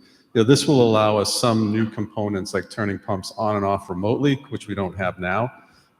So yeah, 20 years, they might have even more improved technology. But like Councilman said, 20 years with minimal preventive maintenance, it's a pretty straightforward system. Well, that's good to hear. Yeah, I'm just reminded, I suppose, I ran into a situation, thankfully not in my house, but someone I know had a specific heating unit that seemed like a great idea to install decades ago, but one small part on it went, and even though the rest of the unit is just fine, the whole unit has to be replaced because the manufacturer of that rather niche type of unit is out of business. So just something that I keep in mind with these sorts of things, but I suppose that there is a degree of planned obsolescence even when it comes to the to infrastructure too.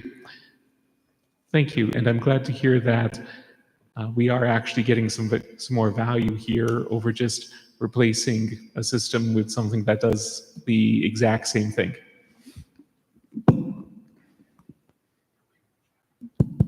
Councilman Ricks, I'm tempted to make a motion to put you in charge of this decision in 20 years from now.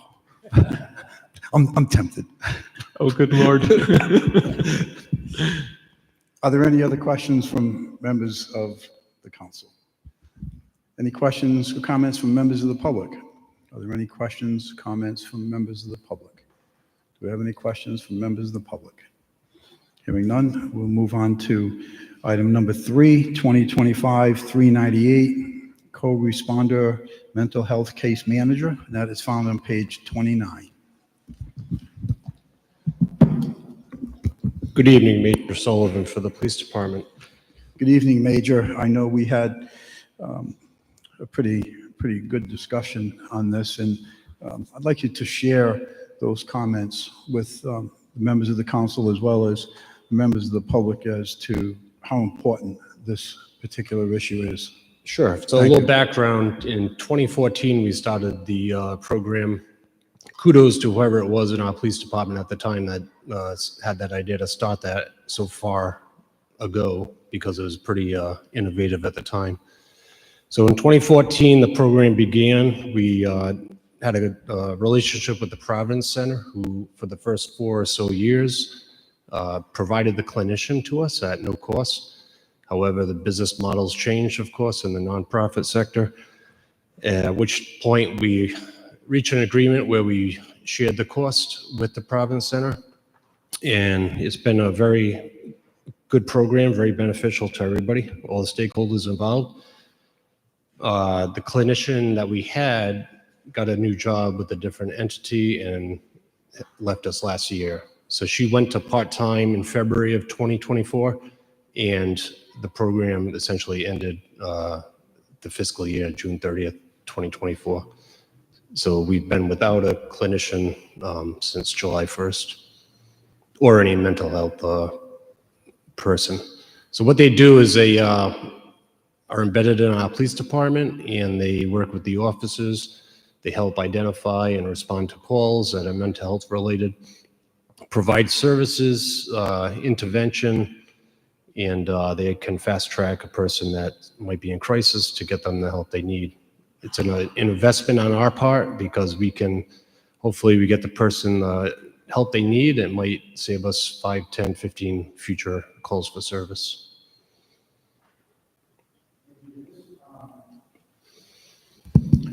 This intervention that we're speaking about, this is something that could very possibly happen right on scene, right? It could be at XYZ Street where you have that type of a situation present itself. Yes, and often the clinician or the mental health worker, if they're inside our station, they can respond out.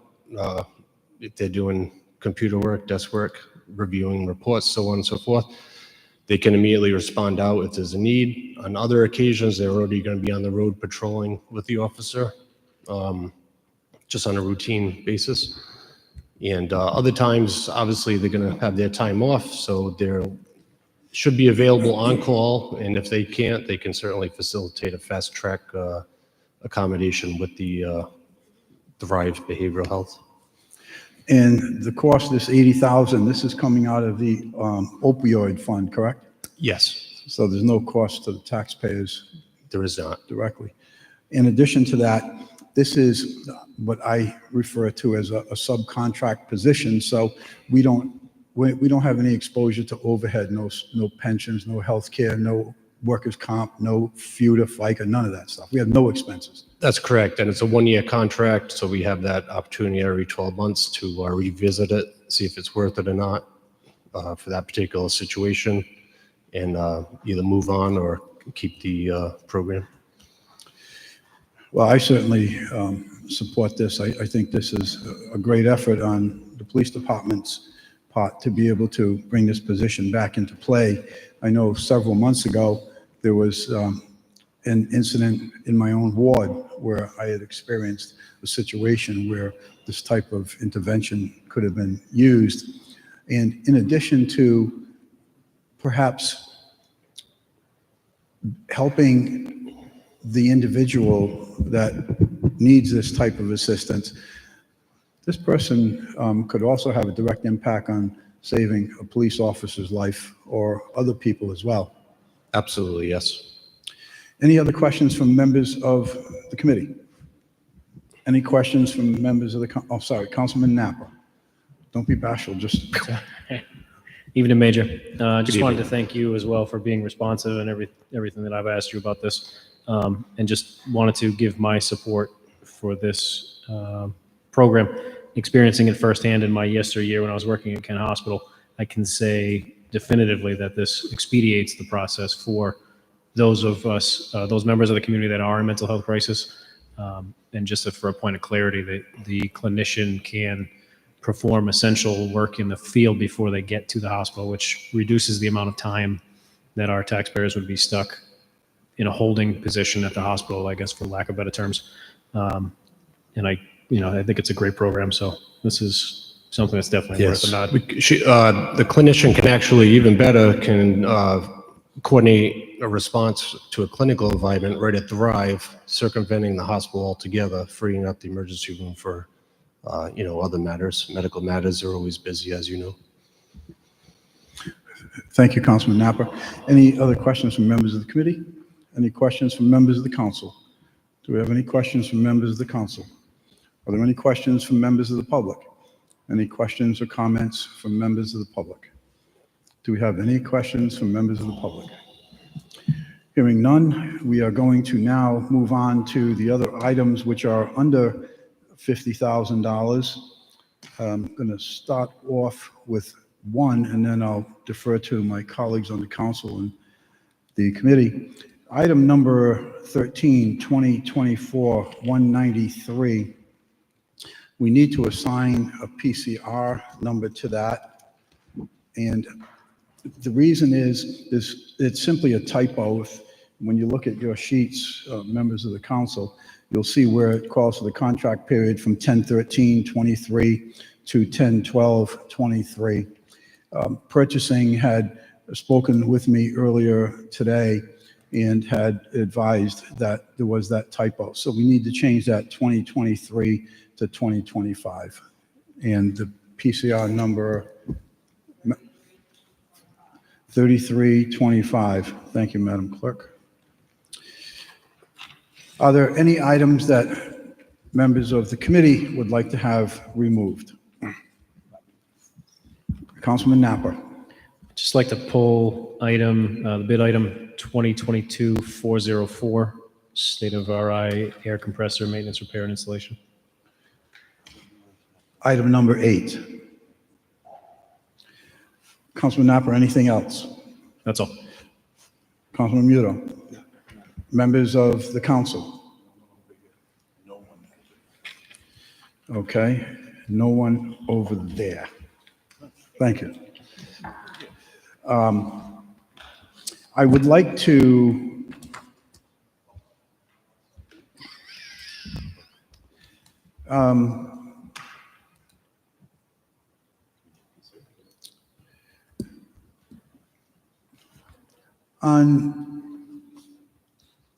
I want to go to the ladders. I'm looking to the ladders.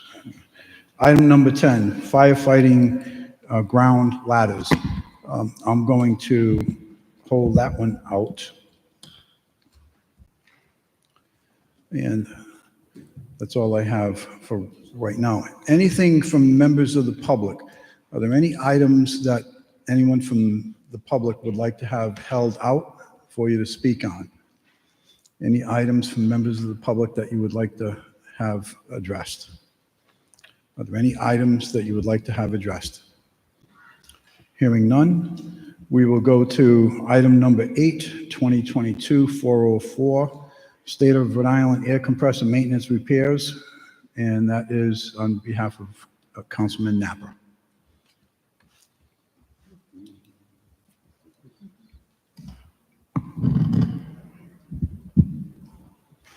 Good evening, Director. Just had a couple of questions relative to this bid item. It took some digging, but I finally, I think, deciphered where my math wasn't really mathing. So when this was presented here, contract period 11/1/2024 to 10/31/2025, I guess the spending limit that you have of $60,000 of spending cap extends backwards to 2022 when this was approved? Yes, sorry, Kristen Moretti, Public Works. Yes, so this was originally awarded in August of '22. So any expenses that fall under the cap, because we've done a couple of alterations to contract and extended the expiration along with this to coincide with the state bid. So yes, our current cap sits at $60,000. I believe when it was originally awarded, it was like 20. We've had a couple of compressor replacements and those types of things. So yes, we've spent $51,300.75. Okay. And then we, just for forward looking, we do have a preventative maintenance contract that's very expansive, which is comprehensive and excellent to have in place. There are 2 payments scheduled, one coming up in April and one coming up in October for $74.94.25 each to cover the preventative maintenance contract for this contract period. Is that Yes, correct? we have biannual service on multiple compressors. So I think that leaves us essentially with a shortfall around $6,300.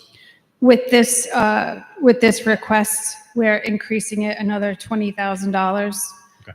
That will cover us for the preventative maintenance that needs to be done, as well as if we have a repair that needs to be done in between now and the contract expiration.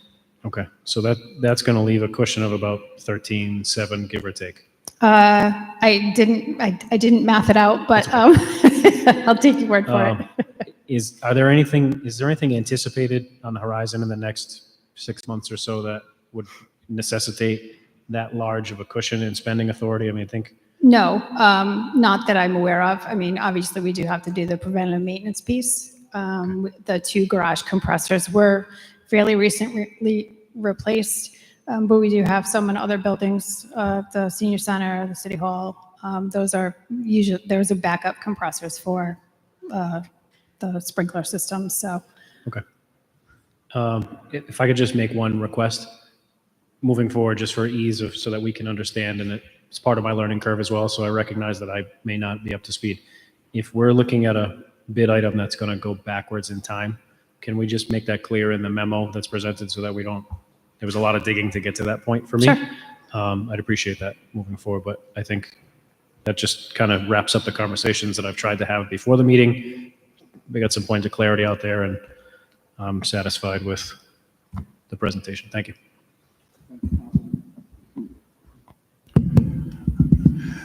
Any further questions from members of the committee? Any questions from members of the council? Do we have any questions from members of the council? Any questions, comments from members of the public? Are there any questions from members of the public? Any questions from members of the public? Thank you. Thank you. That completes our items. We will take a vote. What's that? Oh, I'm sorry, I have the item number 10, 2025-384, found on page 65. Chief? Good evening, Assistant Chief Uppenhauer from the Fire Department. Thank you, Chief. I know we had a lengthy conversation, meeting about these ladders last Friday. I want to thank you, first of all, for providing me with all those backup numbers so quickly. But talk to us about the numbers, because I know when I first looked at that and broke it down cost per ladder, I was actually taken back Yes. on the cost. So the fire department went out to bid for ground ladders with the hopes that with the uncertainty in the markets, the aluminum markets and the tariffs and the shipping costs, to lock in some pricing for some ground ladders that we have an immediate need for. These ladders get tested annually, and several of them failed their annual inspection and need to be replaced. And at this time, we don't have any spare ladders to replace them with. So we had an immediate need for some ladders. We were trying to lock in a longer term deal. But both the 2 bids that we received were hesitant to do that. One gave us a 30-day price, which included shipping. The other bid gave us a percentage off manufacturer suggested price, which did not include tariffs, surcharges, fuel charges, or shipping. And all would be calculated upon when we actually go to buy them. So we didn't feel that that was a correct direction to go with this because of all the uncertainty. We have an immediate need for 5 ladders. So the request is just to do a one-time purchase for those 5 ladders that we need right now, 3 to replace the ones that failed inspection, and 2 to reserve as spares so that over the next couple of years, we don't get into the same position where we need to buy ladders in an expeditious fashion like this. The biggest cost on these ladders is the shipping. Most of it runs between like $800 and $1,000. And yes, these ladders are going to be more expensive than the ones you see at Home Depot. They're NFPA certified. They're wider. They're not meant to hold one person. They're meant to hold you, the firefighter, and a victim. So they're rated in 750-pound plus capacity. They have different rungs, different, heavier structures. So they are much different than the ones that you see at the hardware store. And we also discussed that you're going to take, I believe it was 2 of the old ladders off the trucks and put them in reserve, as opposed to putting more wear and tear on them and at some point making them useless. So you're going to take, I think it was 2. Correct. Yeah, I talked to the operations chief, and we believe that's probably the best theory. That was the intent, was to take 2 of our ladders that have some life left in them that are aging, and put the 2 brand new ones on the truck and use the aging ones as spares that are just hopefully going to be sitting in a fire station in storage for the time being until we need them. Chief, the other thing we spoke to, and I'm saying this not just for your benefit, but also for DPW, who does a lot of outside ordering, is we discussed about looking into getting your own transportation company, not that you own it, but hire an independent transportation company to go pick these things up and bring them back. Explore that expense, because there's no doubt that whoever's making these ladders, they're also adding a markup onto the cost of transportation. And at $800 per ladder, that just seems to be a pretty wild number to me. So I would encourage you, as well as DPW, that if that type of thing were possible, it may certainly save us some taxpayer dollars. Yeah, we could definitely reach out to the vendor and see if that's a possibility, if they can reach out to the manufacturer and see if they have an option to have your own private shipping company come pick them up, especially in a big bulk order like this. And if they say no, you should be asking them why. Call another vendor. Right? Okay, thank you. Any other questions from members of the committee on the ladders? Any questions from members of the council? Any questions from members of the public? Do we have any questions from members of the public? Are there any questions from members of the public? Thank you. Thank you. Thank you, Chief. So we will move on to, we're gonna do PCR 3325 right now? Yes. We will, I'm looking for a motion on PCR 3325.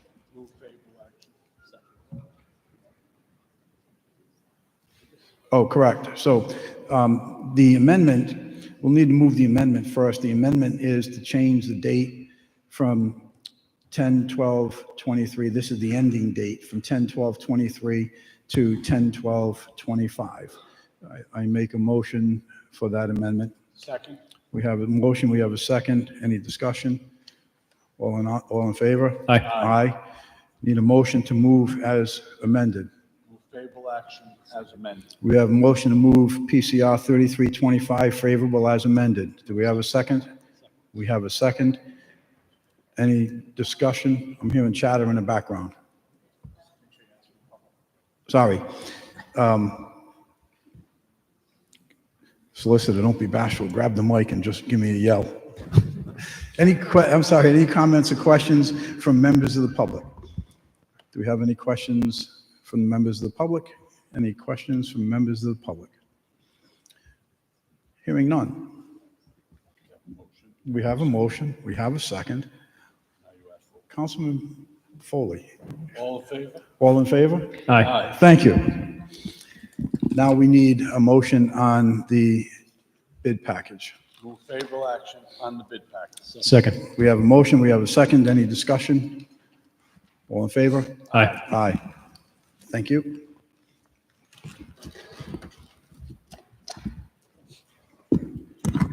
We are adjourned at, I'm getting to it, I'm closing my book, relax. You people are like really intense. It is 6:50 and we are adjourned. So, leave me 10 minutes for my committee. Thank you. Motion to adjourn? Motion to adjourn. You're next, right?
Nappi. Here. Mr. DeLuise. Here. Ms. Foley. Here. Mr. Hahn. Here. Mr. Kirby. Here. Mr. Lattiser. Here. Mr. Muno. Here. Mr. Nappi. Here. Here. So it's my understanding that the Tollgate Wrestling team will be leading us in the salute to the flag. That is correct, Council President. If the Tollgate Wrestling team would lead us in the Pledge of Allegiance. Pledge allegiance to the flag of the United States of America and to the republic for which it stands, one nation, under God, indivisible, with liberty and justice for all. Oh, say, can you see by the dawn's early light what so proudly we hailed at the twilight's last gleaming, whose bright stripes and bright stars through the perilous fight o'er the ramparts we watched were so gallantly streaming, and the rocket's red glare, not long bursting in air, gave proof through the night that our flag was still there. Oh, say does that star-spangled banner yet wave o'er the land of the free and the home of the brave?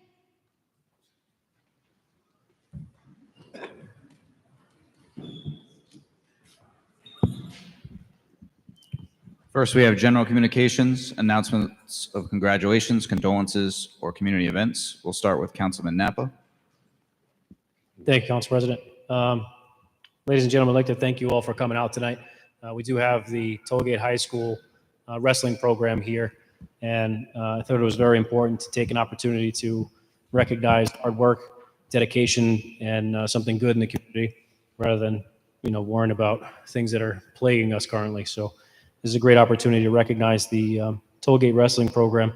This year, they won the Division 2-3 state championship. That's the first time that tournament was won by Tollgate. They did have some previous division championships, but this is the first time they were able to secure the championship in that tournament, which is excellent.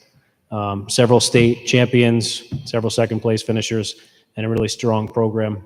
Head coach Jerry Sabatelli is a member of my ward and my ward committee, and I'm happy to have him here and extremely proud of the work that he's done.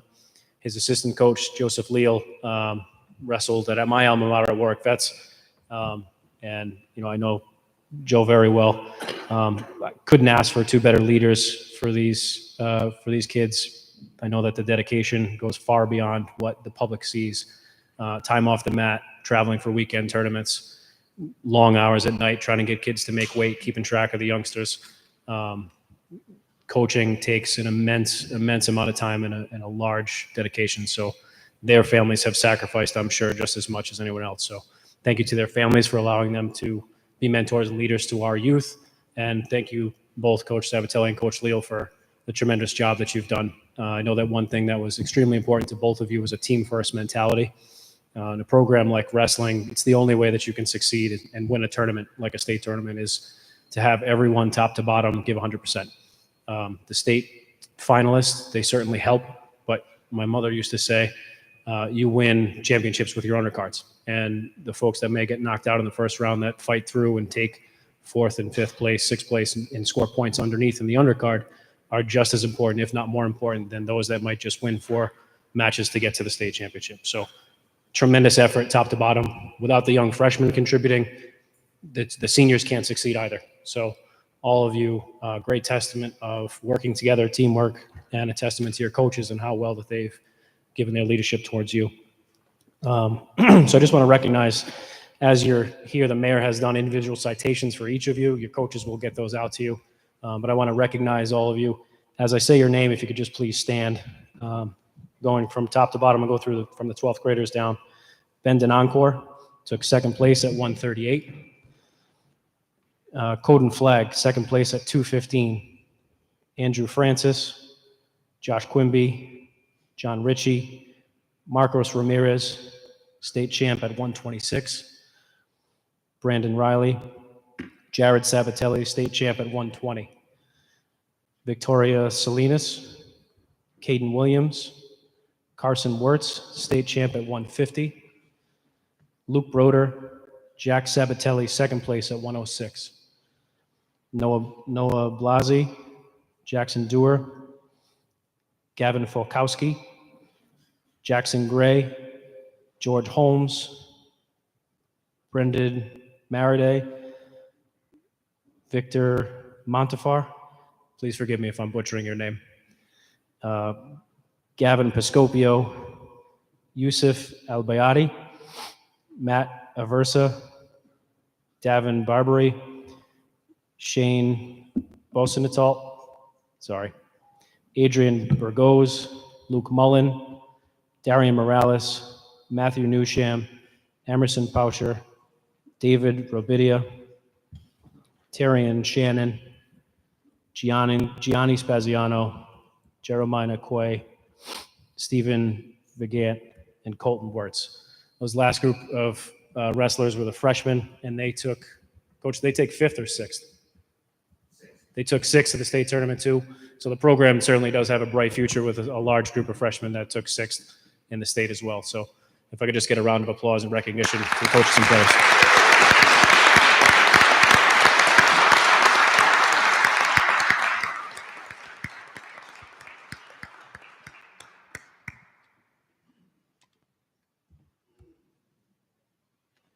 Thank you, Council President. Do we have any other congratulations, condolences, or community events to announce? All right, I have two for condolences. First, a moment of silence for the recently passed James Walsh.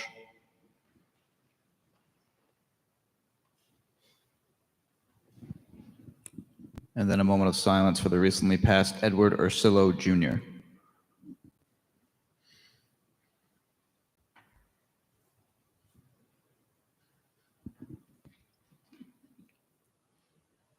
That concludes general communications. We can go back to committees. I believe it's ordinance first. So ordinance will be the first to reconvene.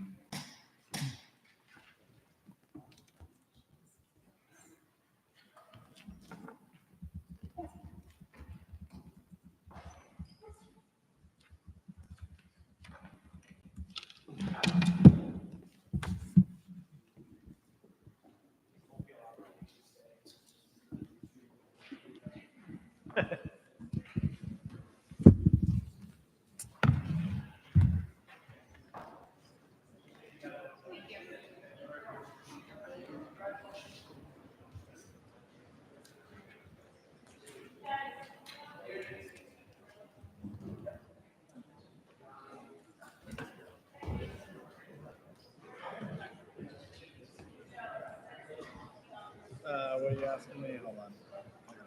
This specific one. Yes. Okay.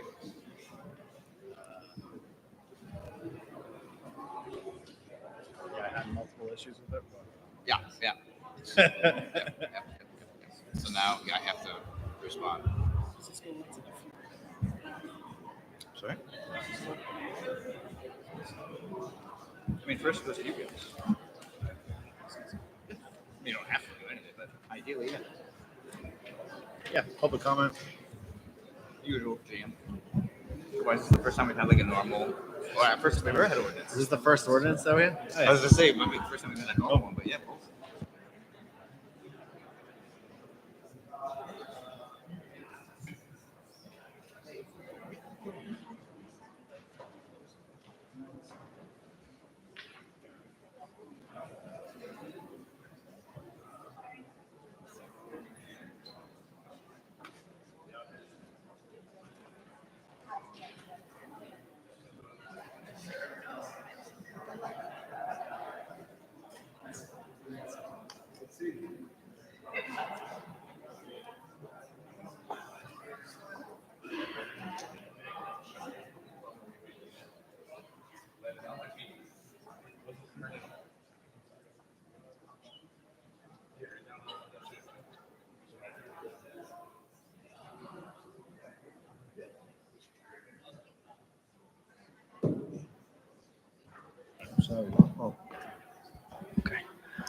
All right, time is now 7:15, and the ordinance committee is now in session.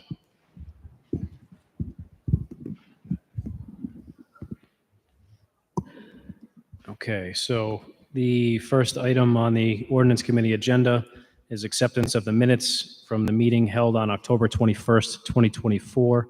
Is there any objection to accepting minutes from October 21, 2024? No. Hearing no objection, can I get a motion to accept the minutes October 21, 24? Hearing none, so ordered. Hearing no objection, minutes are approved, so ordered from October 21st, 2021. And moving on to first item of business, PCO 4-24, an ordinance amending section 2-13 of the Code of Ordinance to clarify the procedure for claims and appeals of determinations. Up for Council President Sinapi. Any members? I'll defer right to the Council President on this. So the goal of this is to basically do what we've been somewhat discussing at the recent meetings, where the claims process, where we're basically going with the recommendation of the department unless we have an issue as such, which is what we normally do anyway. So this is basically just formalizing it so that those things can get handled outside the council. If there's an appeal, then it'll come to us. Also, if one of the council members disagrees with the recommendation and therefore the decision, they can choose to bring it to the council floor as well. So the council isn't ceding away any of its authority. In fact, it's just streamlining things to make it better for everyone. We're also cleaning up the ordinance as well, because there were some things in there that you might have noticed I'd never seen done, not once. So I assume it's just a very old practice that it was stopped doing who knows how long ago, but it needs to be removed because we're not doing it, and nor have I seen it done.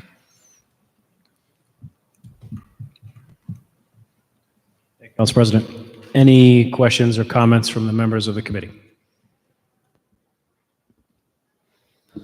I'm a big fan of this particular ordinance. It never quite made sense to me why the council was the arbiter of $250 claims for flat tires due to potholes, when the departments themselves make a determination on whether the city is at fault, yes or no. I think having the city council be a place for escalation or appeal is far more logical. We often don't have all of the information that's used to make the determination, both on the city side and often don't have direct contact with the claimant. Whereas on the city side, they receive the claim. They can make the assessment as to whether the city, was aware of the issue before, because that is part of the stipulation on claims around a pothole is city must have the opportunity to be aware and remedy the problem before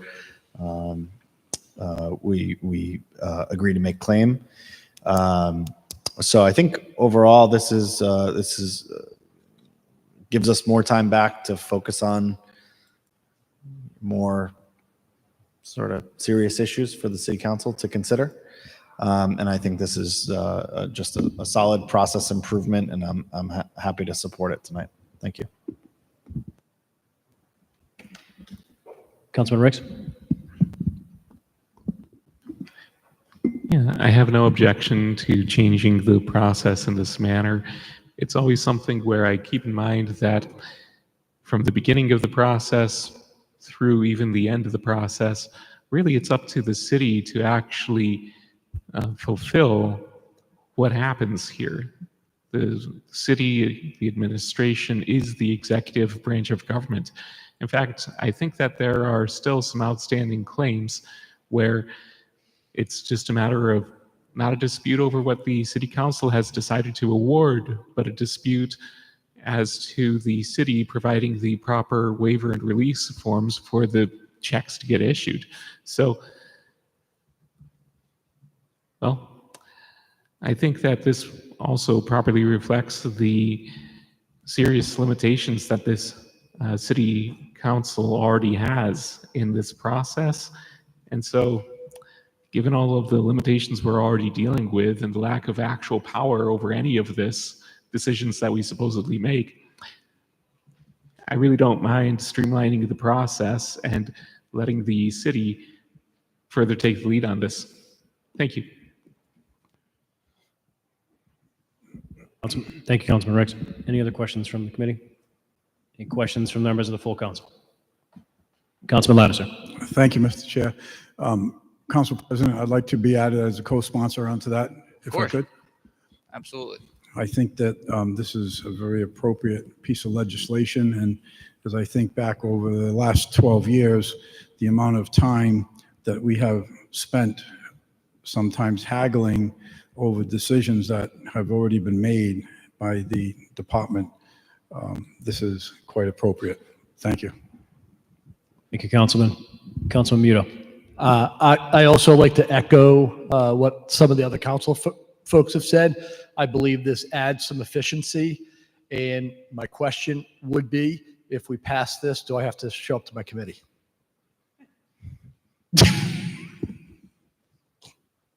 Yes. Just kidding.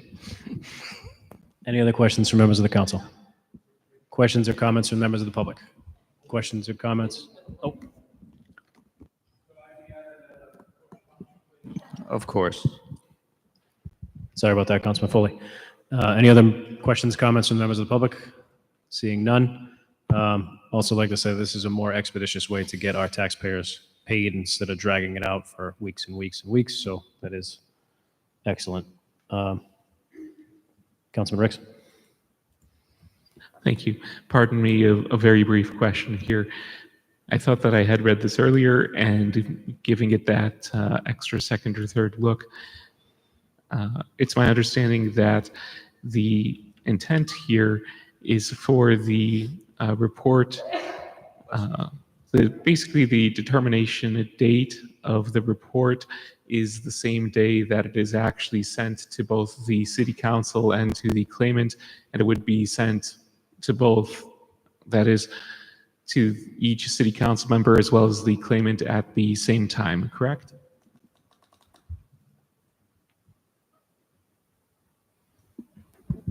Yes, Councilman. While the words concurrently don't exist there, the intent behind it is that this notice of the determination be all put in motion at the same time and give the same window for a reaction to that. Oh, very good. Yeah, I just didn't see that in the item 2.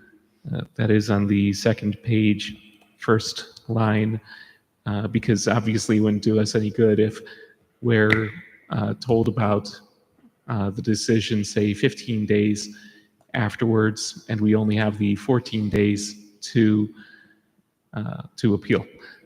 That's all. Thank you. Okay.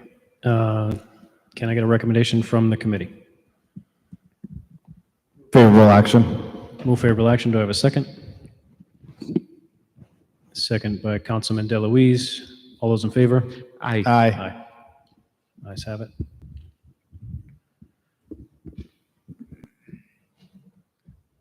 Okay, and second item on the calendar this evening is PCO-6-25, an ordinance to prohibit through trucking on Orchard Avenue, presented by Councilman Sinapi. My understanding on this item, the police department is doing an extensive traffic study on that avenue, and they're seeking council recommendation to hold this item for a period of 2 months. Is that correct, Council President?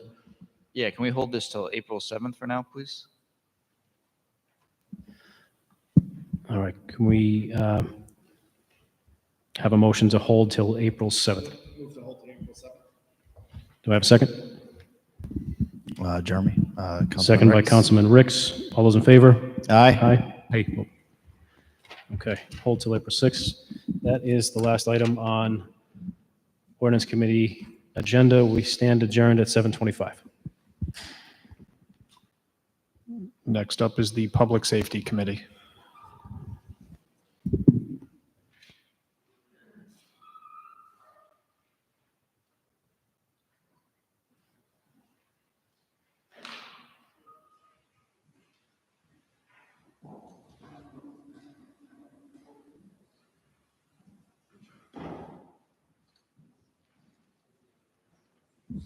If you decide you want to talk.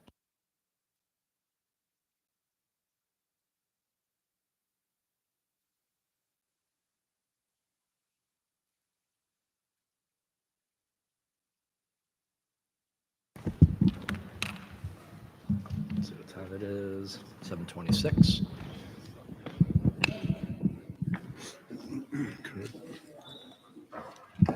The Public Safety Committee, we're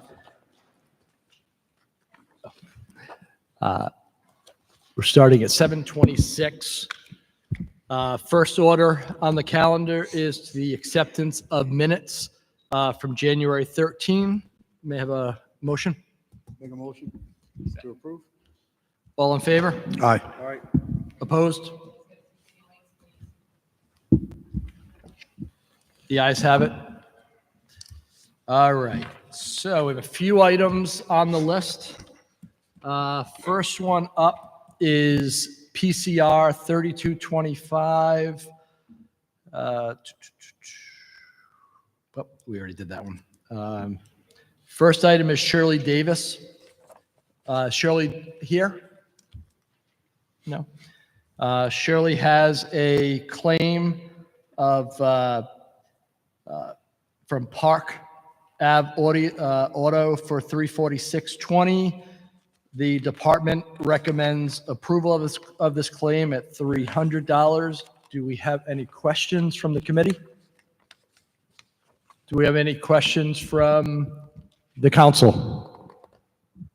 Any questions from the audience, the public? Any questions from the public? Seeing none? Do I do a motion? Can I have a motion for favorable action? Make a motion for favorable action. A second? Second. Second. All in favor? Aye. Aye. Any opposed? No. Ayes have it.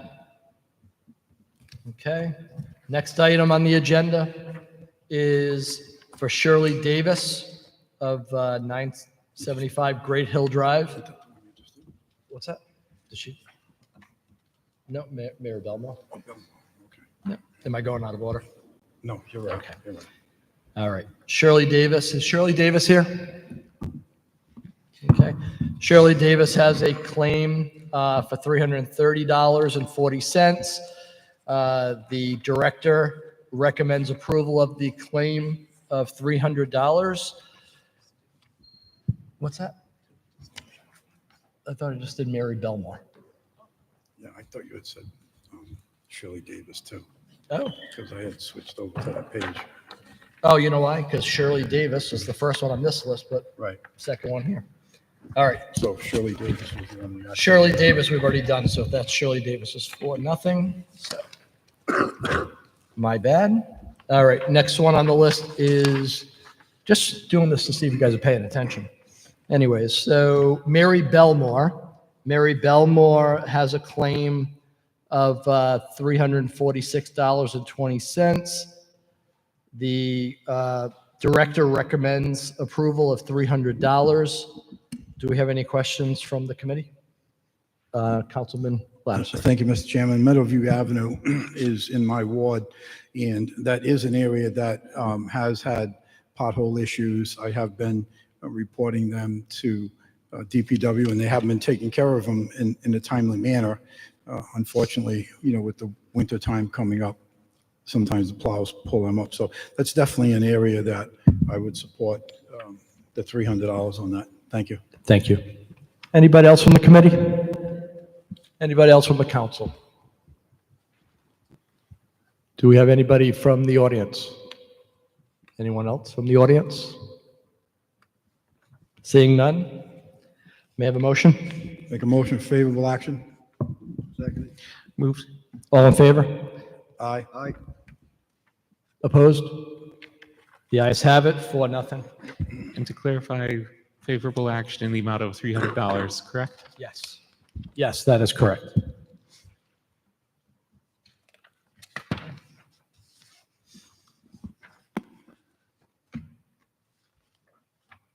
Make sure we're matching up here. Okay, next item on the agenda is from Adam Flesher.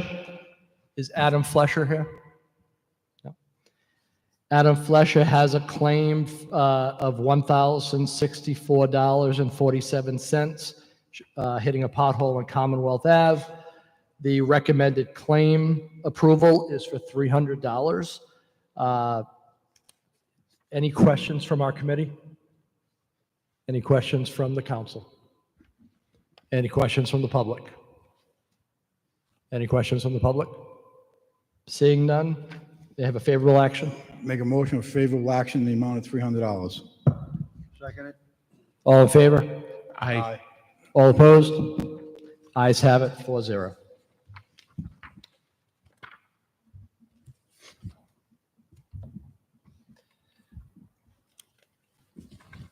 Next item on the agenda is for Joseph Laborio. Is Joseph here? Joseph has a claim of $2,246.68. This gentleman hit a manhole cover on Meadowview Avenue. Wow, your Meadowview Avenue is a tough road there. He has extensive damages to the undercarriage of his vehicle. The approval of this claim recommendation was for $2,246.68.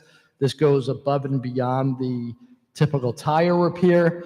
This was a repair on the undercarriage and gas tank and transmission. The director recommended approval. And do we have any questions from our committee? Councilman Lattiser. Thank you, Mr. Chairman. Normally, I would hesitate to support an item like this. That's not going to be the case in this one. I have, on at least 2 occasions over the years, observed that manhole cover at the corner of Hillside Avenue, which is in your police report, and Meadowview, literally lifted up and over on the side of the road, not the side of the road, but to the side of this manhole. The last time it occurred was probably a few years ago. I don't remember specifically, but I was going down Meadowview and saw this manhole cover off to the side and the water gushing up out of this manhole cover. So it has occurred in the past. I have no doubt that it occurred this time. To DPW's credit, they got out there immediately as soon as I put the call in. Actually, I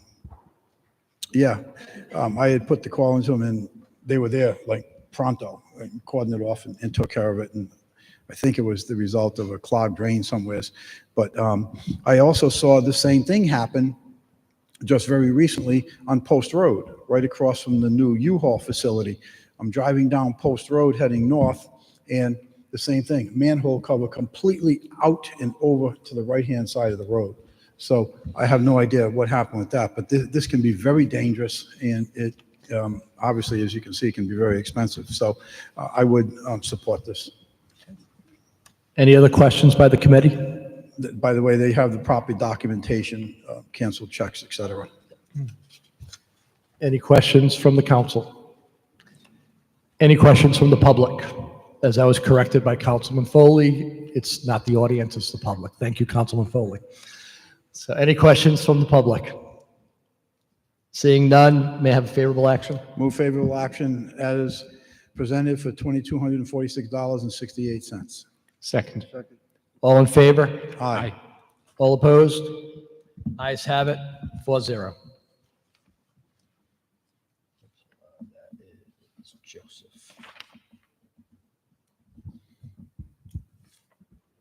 Okay, next item up. There we go. Put in the right order here. Is for Isabel Narkovich. Is Isabel here? Isabel has a claim for for $481.87. Isabel hit a sewer cap on Lakeshore Drive, causing damage to her tires. The recommended reimbursement is for $300 from the director. The paperwork has been completed and submitted with photos. The only question that I had was she was driving and she claimed to swerve and missed one manhole cover and hit another. This one is Isabel. Yeah, it's out of order, so Isabel. So my question, which didn't state, was for two tires that I didn't know if it was two of the same tires or the tires on opposite sides. So that is an unknown question, but not enough to hold, in my opinion. Any questions from the committee? No. Any questions from the council? Any questions from the public? Any questions from the public? Seeing none, may I have a motion for favorable action of $300? Motion to approve in the amount of $300. Second. We have a second. All in favor? Aye. All opposed? Ayes have it. Passes. All right. Last one. It could be the last one ever. So, last one here is for Daniel Turok. Is Daniel here? Daniel has a claim where a city sanitation truck hit a basketball hoop, causing damage. He's looking for a reimbursement of $251.24. This was recommended by the director. The statement was that the trash truck hit the basketball net and caused damage to it. The claimant also mentioned that the basketball net was not in the street, it was on the property. I do have some questions on this, and one of them being, we have an ordinance, not that, we go around hunting down basketball nets on the street, but we do have an ordinance out there that there are no basketball hoops on the edge of a property into a public street. So my question to the council folks would be, are we responsible as a city to pay for damages when a homeowner or property owner has property that is against the ordinance that's stated? So I will not be supporting this one because, one, there are no pictures of the damage. It's just screenshots, number one. And number two, I don't feel that the city should be responsible to pay for something that damage happens because no one followed the ordinance. So questions, Councilman Lattiser. Thank you, Chairman. So this issue with the basketball hoops, this has come up numerous times. I'm not going to drag this out, but the fact of the matter is you can drive down any street, any place, and you see these basketball hoops extending out into the street. So because someone says that this item is on their grass, doesn't mean it's on their property. On their grass, within 3 feet of the street, typically, is city property. But with that said, these trucks, they have a job, they have a function, they're on the run, they're on the roll, they're looking to make sure they're lining up for these trash bins, etc. I think the public just needs to be cognizant of the fact that if you're going to put these basketball hoops out extending into the street, that you're going to be responsible for it. And in this case, there are no pictures of anything, of the damaged hoops, where it was, or anything of that nature.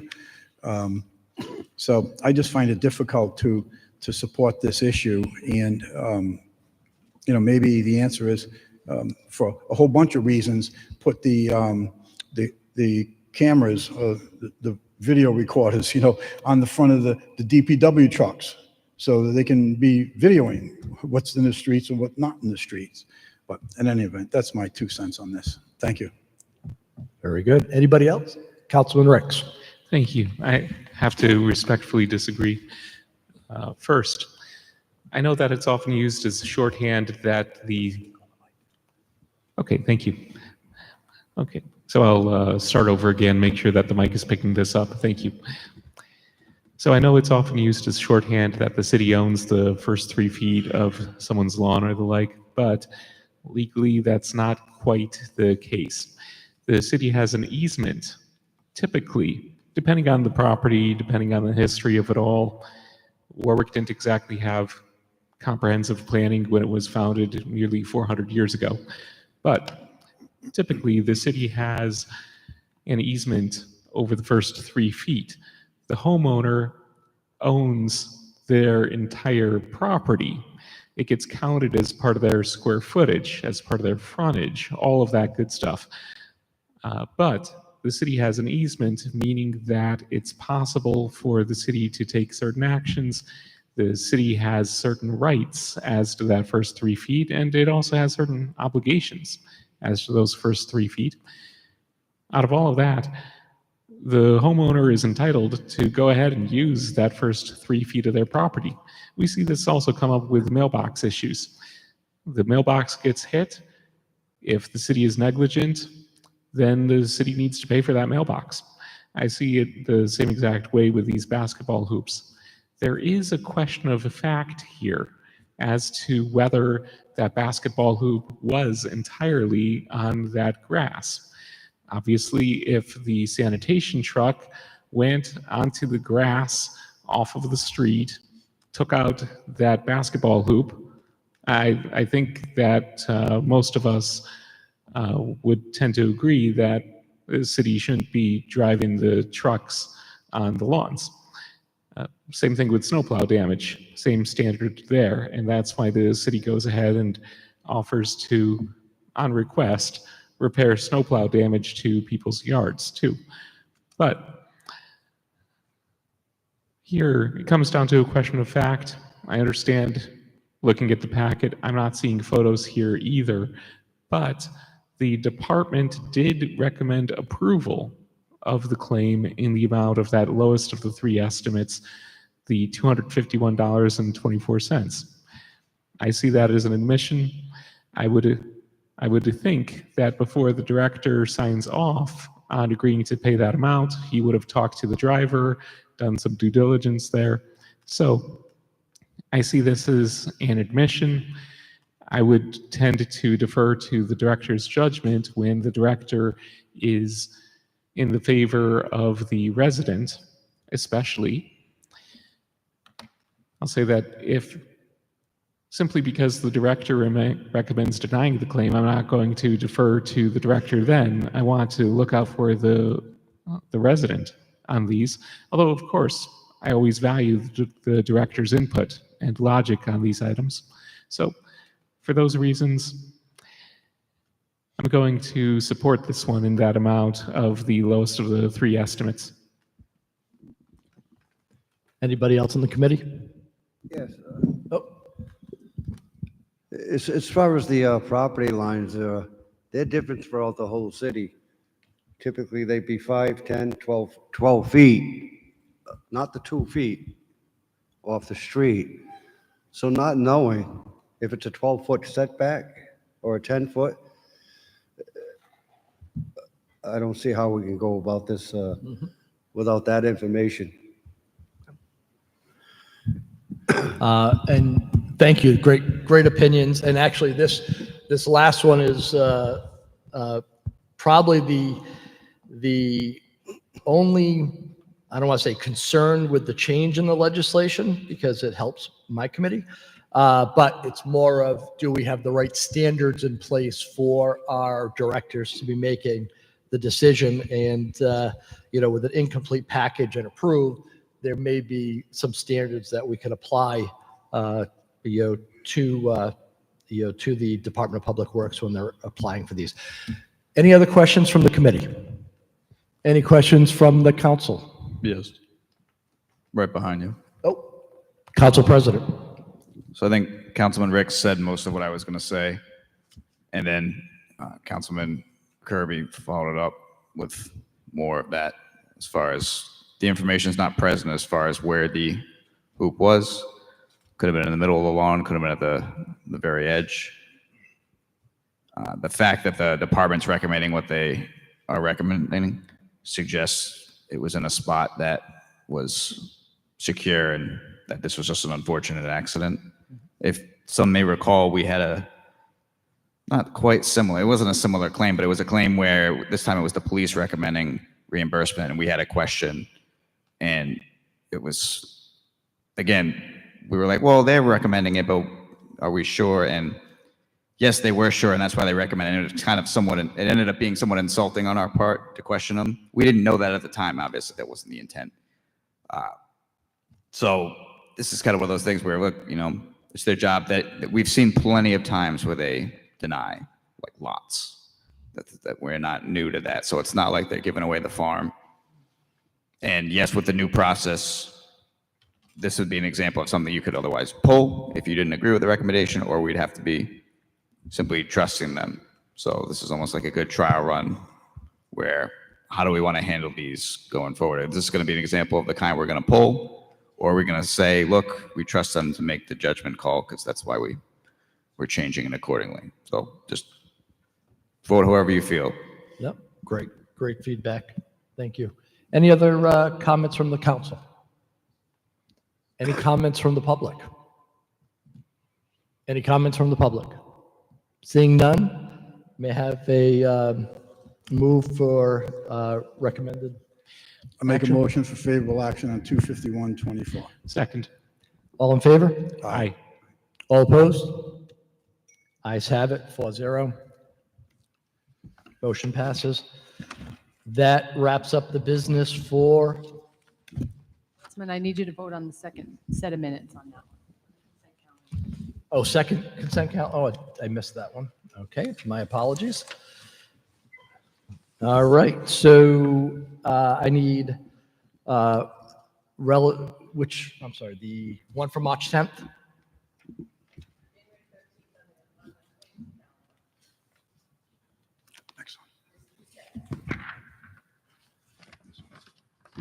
Oh, I thought I did that one. Okay.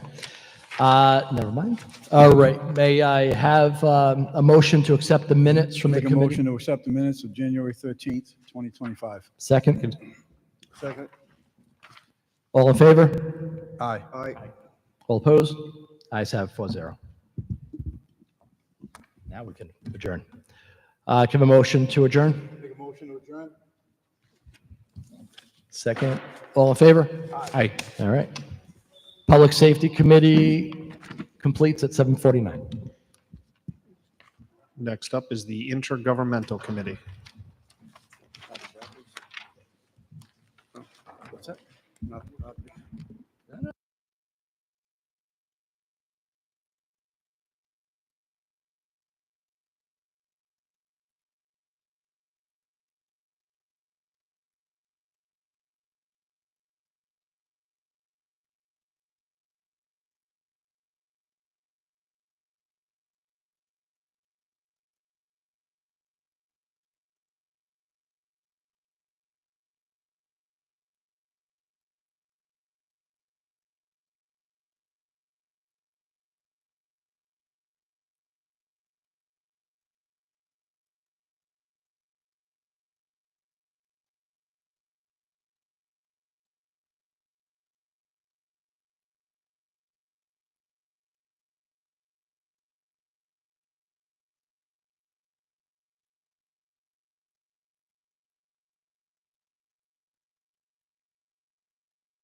Good evening.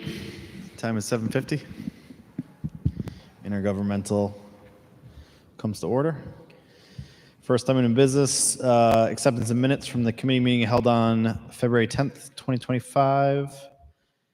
Do I have a motion to approve? Motion to approve the minutes. Motion second, all in favor? Aye. Aye. Abstain. 3-0, one abstention. First up, we have an appointment for the Board of Assessment Review.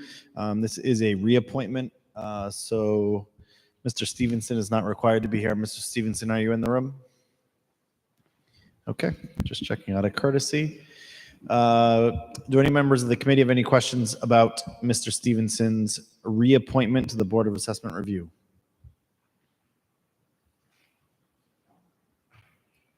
Nope. Members of the council? Councilman Lattiser? Yes, thank you, Chairman. So, Mr. Stevenson is from Ward 5. He has been on the Board of Assessment Review for quite some time now, and I'm really happy to see that he is willing to continue serving in this capacity. He is an experienced real estate agent and has been active in that industry for a good long time. So I would absolutely encourage favorable action on this appointment. Thank you. Thank you, Councilman. Any other members of the council? Seeing none, any members of the public have anything to say about Mr. Stevenson's reappointment to the Board of Assessment Review? Seeing none, do I have a motion? Motion to move favorable. Second. Motion second, all in favor? Aye. Aye. All right, and finally, PCR 2525, a resolution related to the high schools. To my understanding, this is not drafted. This is Council President Snappy. I believe your intention is to hold this to the next meeting. Okay, this looking for a motion to hold this to the March 24th meeting of the Honorable Warwick City Council. Motion to hold till March 24th. All in favor? Aye. Aye. We stand adjourned at No, you got one more item. Oh, we got 2 pages. 2 pages today. Next up, resolution relative to amending the city council meeting calendar for 2025. This is PCR 30-25. On behalf of Council President Snappy, Council President. Yep, so this just requests to move the July meeting up a week or back a week, depending on how you want to word it, and to remove one of the September meetings. All right, any members of the committee have anything to add? Questions, comments? Check your date book. So we're looking to move July 14th to July 7th or July 21? Let me pull up the exhibit here. July 7th remains. And in September, Cancel. there's an earlier date that is. Yeah, it would be the canceled. 15th meeting, or the September 15th meeting would be getting eliminated. Okay, we're good. You're good, Councilman. Any members of the council have anything to add? Any questions, conflicts, concerns, praise? Hearing none. Any members of the public have anything to add? Hearing none. Do I have a motion? Motion to move favorable action. All in favor? Aye. Aye. 6. Now, 7:55. Intergovernmental is adjourned. Next up is the Public Properties, Land Use, Community Affairs Committee.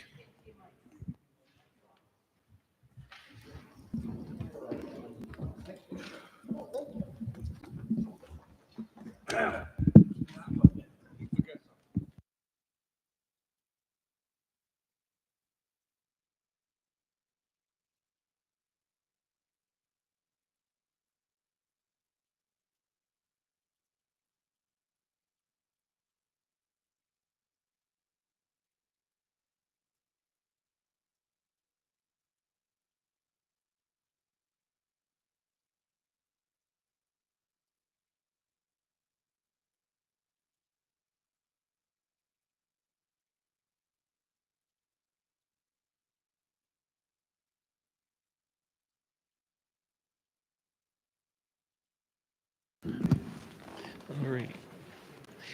The City Council Committee on Public Properties, Land Use, and Community Affairs comes to order at 7:56 p.m. First up, acceptance of minutes from committee meeting held on February 10th, 2025. Do we have a motion? All right. Motion by Councilman Kirby. Do we have a second? Second. All in favor? Aye. Okay.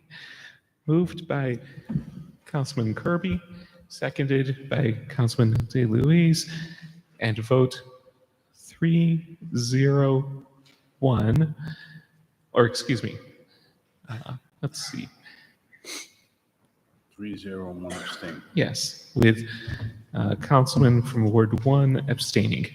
Okay, first item on the agenda, PCO 1-25. This is Councilman Lattiser for second passage. It reads, an ordinance amending the City of Warwick zoning ordinances, Tower Co. 2013 LLC, and Cellco Partnership, DBA Verizon Wireless, applicant 150 Draper Ave, Assessor's Plat 354, Lot 49. Councilman Lattiser, do you have a recommendation on second passage? Yes, thank you, Chairman. I'm going to be requesting favorable action on this item.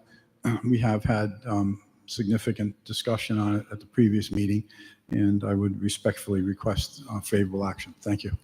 Thank you. And we did have a full presentation at the time of the first passage. Do we have any questions, members of the committee? Any further questions, comments, members of the council? Nope. Any questions, comments, members of the public? Hearing none, do we have a motion? Move favorable action. We have a motion, Councilman Foley. We have a second from Councilman Kirby. Second. All in favor? Aye. 4-0. Thank you.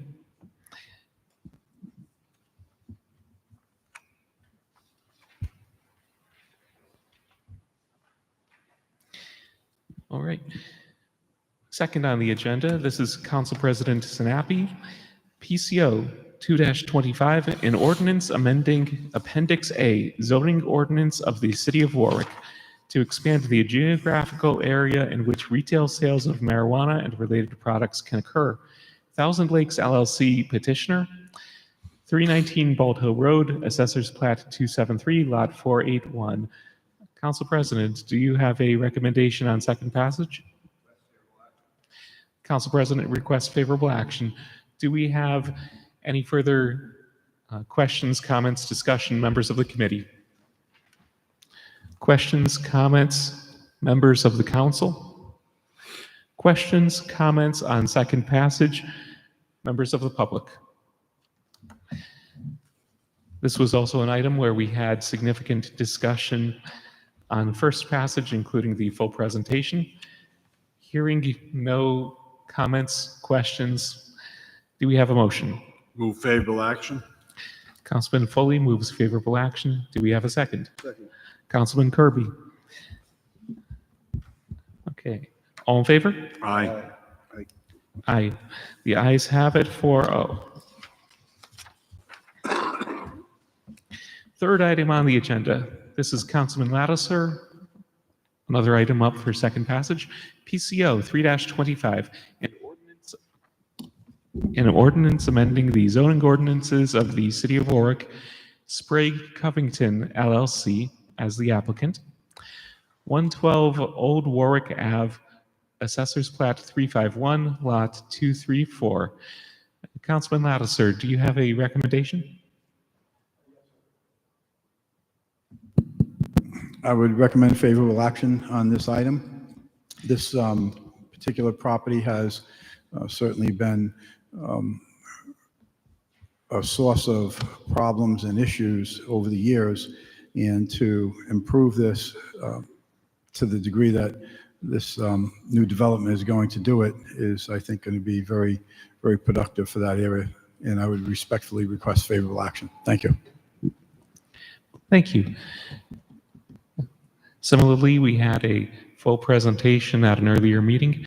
Do we have any questions, comments at this time from members of the committee? Questions, comments, members of the council? Questions, comments, members of the public? Hearing none, do we have a motion? Favorable action. Move to favorable action, Councilman Foley. Do we have a second? Second. Seconded, Councilman Kirby. All in favor? Aye. Aye, and the ayes have it, 4-0. Very good. So let's see. Item 4, PCR 14-25. Let's see. Yes, this is an item I had docketed. A resolution in observance of Women's History Month. So we do have a copy of the resolution that's online. We also have that, let's see. It's a similar item to the ordinance, rather the resolution that this council has previously entertained. First, I suppose let's open this up for discussion. So, any questions, comments, members of the committee? No. Questions, comments? Councilman Lattiser. On right now? Oh, item number 4, PCR 14-25. A resolution is in observance of Women's History Month. Okay, I missed item number 3, 1425. Yes. I'd just like to be added as a sponsor. Oh, of course. Item number 3. Oh, pardon me. Yes, we can absolutely add you as a sponsor on item 4, PCR 1425. Thank you. All right. Thank you. Any further discussion, members of the council? Any discussion, questions, comments, members of the public? So I'll just briefly say before I make a motion here that I think that it is always important for us to recognize the diversity in our country, the importance of women's history, as this is, of course, Women's History Month. Oftentimes, women's roles in government, in society, have been overlooked, especially when studying history in our social studies and history classes all through elementary school, middle school, high school. And it's also very important, of course, for this city council to recognize the contributions of all members of society and make sure that this city council is a welcoming place for everyone, all members of the public. So for all of those reasons, although we have passed a similar resolution in previous years, I think that it's important to pass and hear similar resolutions and make sure that the public is understanding that this is a city council that is intending to be welcoming to everyone. So I would move favorable action. Second. All in favor? Aye. Aye.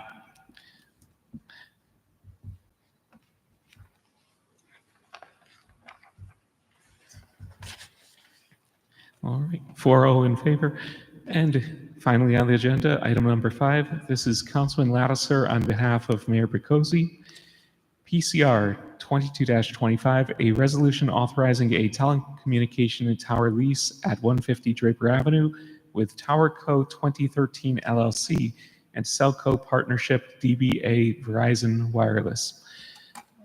Councilman Lattiser, do we have a recommendation? Move favorable action, please. Thank you. Any questions, comments, members of the council? Or, excuse me, questions, comments, members of the committee? Questions, comments, members of the council? Questions, comments, members of the public? Hearing none, I'll simply state that this is a resolution specifically authorizing certain terms that effectively accompanies a previous item that this committee had considered and had the earlier public hearing on. Do we have a motion? Move favorable action. Do we have a second? Kirby. Second. Thank you. Moved Councilman Foley, seconded Councilman Kirby. All in favor? Aye. Aye, 4-0. And let's see.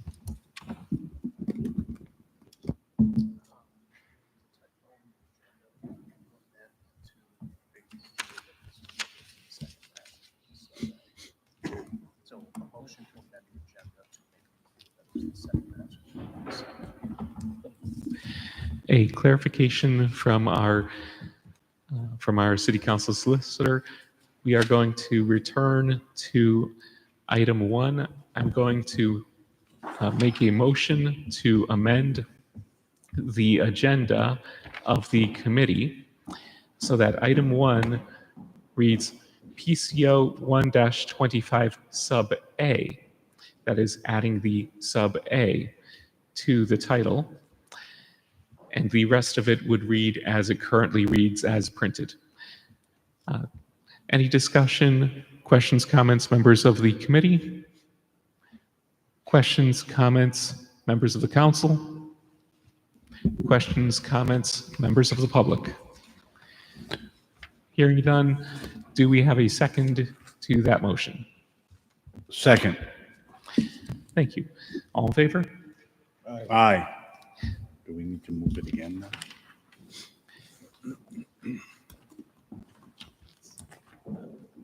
Council Solicitor, anything further? Okay. There being no further business before this committee, the committee adjourns at 8:08 p.m.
We'll go back to general communications, announcements of congratulations, condolences, or community events. Councilman Foley. Yes, if we could have a moment of silence for David DiPetrillo, who passed recently. His brother, Paul, is a member of our zoning board, and personally, he is a member of the chair of my ward committee and a personal friend. If we could have a moment.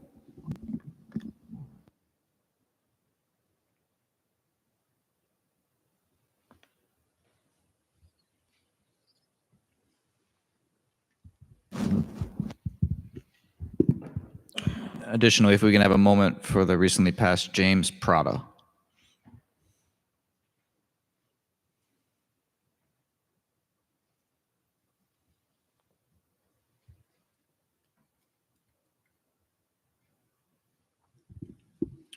Do we have any other announcements of congratulations, condolences, or community events? Seeing none, we'll go on to executive communications. First, we have acceptance of minutes from council meeting held on February 24th, 2025.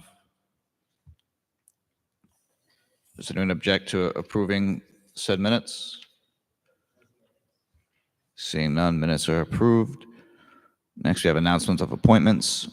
First, we have Board of Public Safety, one Charles Benson. He's being reappointed. Next, we have the Patuxent River Authority.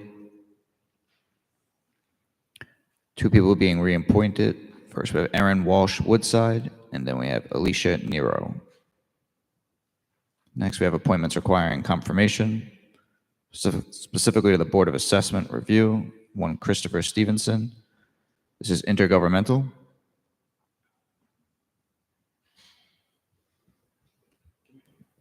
Committee recommends favorable action. For action, Councilman Gebhardt. Second. Second. Any questions, comments, or concerns? Seeing none, clerk call the roll. Yes. Yes. Yes. Yes. Yes. Yes. Yes. Yes.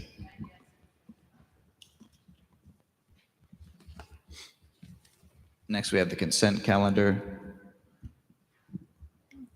First, we have PCR 31-25, resolution relative to bids. Councilman Lattiser. Committee recommends favorable action on PCR 31-25. Second. For action, Councilman Lattiser. Move favorable action, 2025-333, RFP Bishop Park. 2025-393, upgrades to SCADA. 2025-398, co-responder. 2025-395, Horizon Event Management. 2025-357, annual bituminous concrete and Portland cement. 2025-401, purchase 5 Super Vac PVC fans. Number 7, 2025-397, Thales Cognant. 2022-404, State of Rhode Island air compressor. 2025, 5-year service contract for bowel breathing compressors. 2025, firefighting ground ladders. 2025-399, annual Lefter Shield. 2024-332, Vercator camera. 2025-394, 2025 NECNA annual. Item number 15, 2025-383.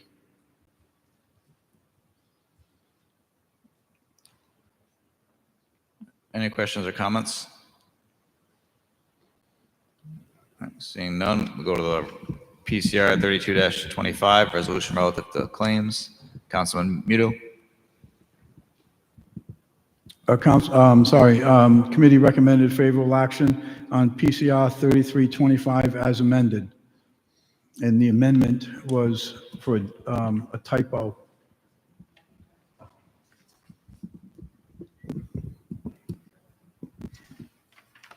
Go ahead. Thank you. Yes, one item was removed, and we'll take that vote up afterwards. Oh, I'm sorry, I thought the council president asked about that one. Okay. So on the consent calendar, the bids have been moved and seconded over to the claims portion now. So PCR 3225, resolution relative to claims. We had 6 claims. Do I go through each one or just? So you can just state the name and how much was approved or not Okay. approved, I guess. We had 6 claims. Shirley Davis for $300. Mary Belmore claims for $300. Adam Flesher claims for $300. Joseph Laborio claimed for $2,246.68. Isabel Nakovich, approval for a claim for $300. And the last one is Daniel Turok for a claim of $251.24. The committee moved for recommended passing. Recommended Favorable action. Favorable action. So committee recommended favorable action, and Councilman Muto, you're moving those for favorable action? But yes. All right. Does anyone have any questions or comments regarding the claims? I'll second it. And seconded by Councilman Lattiser. So no questions or comments. Clerk can call the roll on the consent calendar. Mr. Sinapi? Yes. Mr. DeLuise? Yes. Mr. Foley? Mr. Gephardt? Mr. Kirby? Yes. Mr. Lattiser? Yes. Mr. Muto? Yes. Mr. Napa? Yes. Mr. Ricks? Yes. 9 yes, consent passes. And then now we have one bid that was removed. I believe it's PCR 33-25. Councilman Lattiser. Oh, yes, thank you, Mr. President. I move favorable action on PCR 3325 as amended. and the amendment was to change a typo on the end date from 10/12/23 to 10/12/25. All right, so you're moving favorable action to amend? Yes. Second. Motion made and seconded to amend PCR 33-25. Any questions or comments? Seeing none, clerk will call the roll. Mr. Sinapi? Yes. Mr. DeLuise? Yes. Mr. Foley? Mr. Gephardt? Yes. Mr. Kirby? Yes. Mr. Lattiser? Yes. Mr. Muno? Yes. Mr. Napa? Yes. Mr. Ray? Yes. All right, and Councilman Lattiser, would you move that as amended, please? Move favorable action on PCR 33-25 as amended. Second. Any questions or comments? Seeing none, clerk will call the roll. Mr. Sinapi? Yes. Mr. DeLuise? Mr. Foley? Mr. Gephardt? Yes. Mr. Kirby? Yes. Mr. Lattiser? Yes. Mr. Muno? Yes. Mr. Napa? Yes. Mr. Ray? Yes. 9 yes, as amended.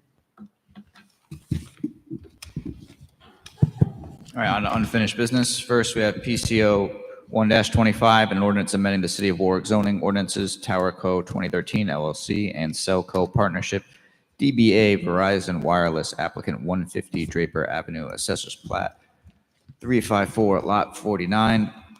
Is there any objection to inserting sub A after PCO 1-25?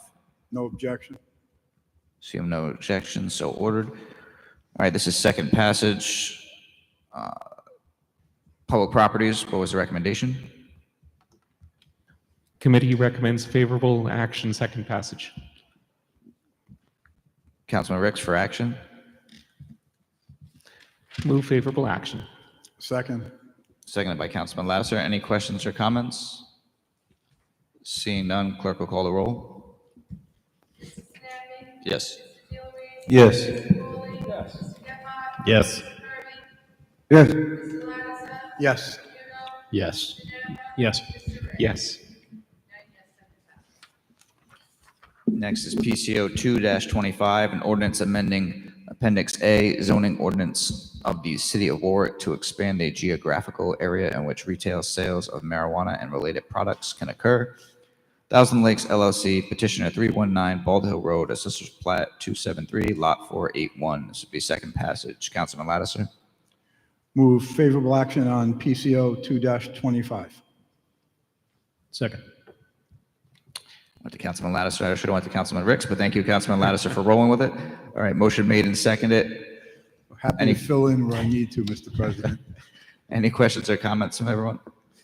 Committee recommends favorable action. That's all.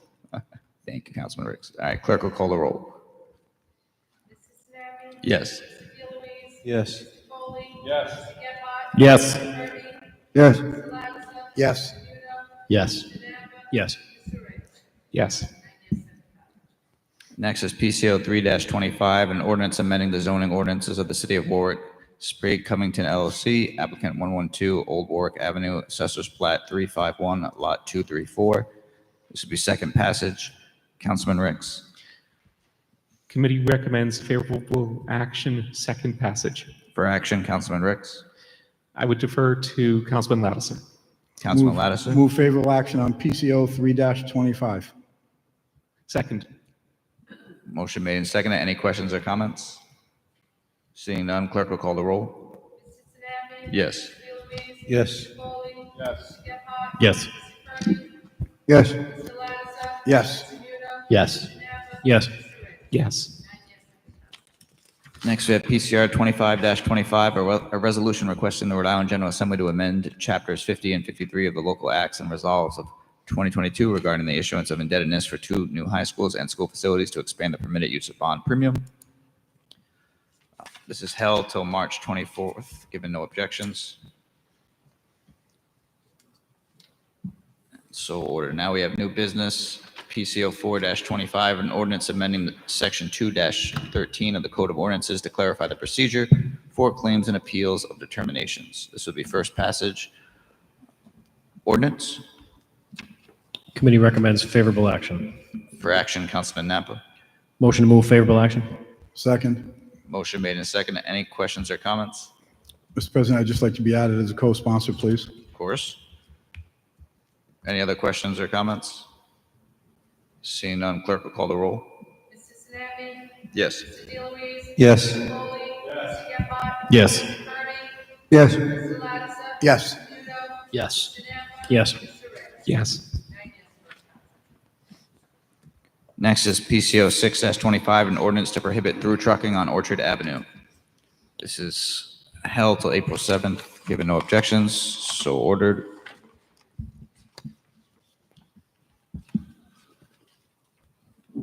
Next is PCR 14-25, a resolution in observance of Women's History Month.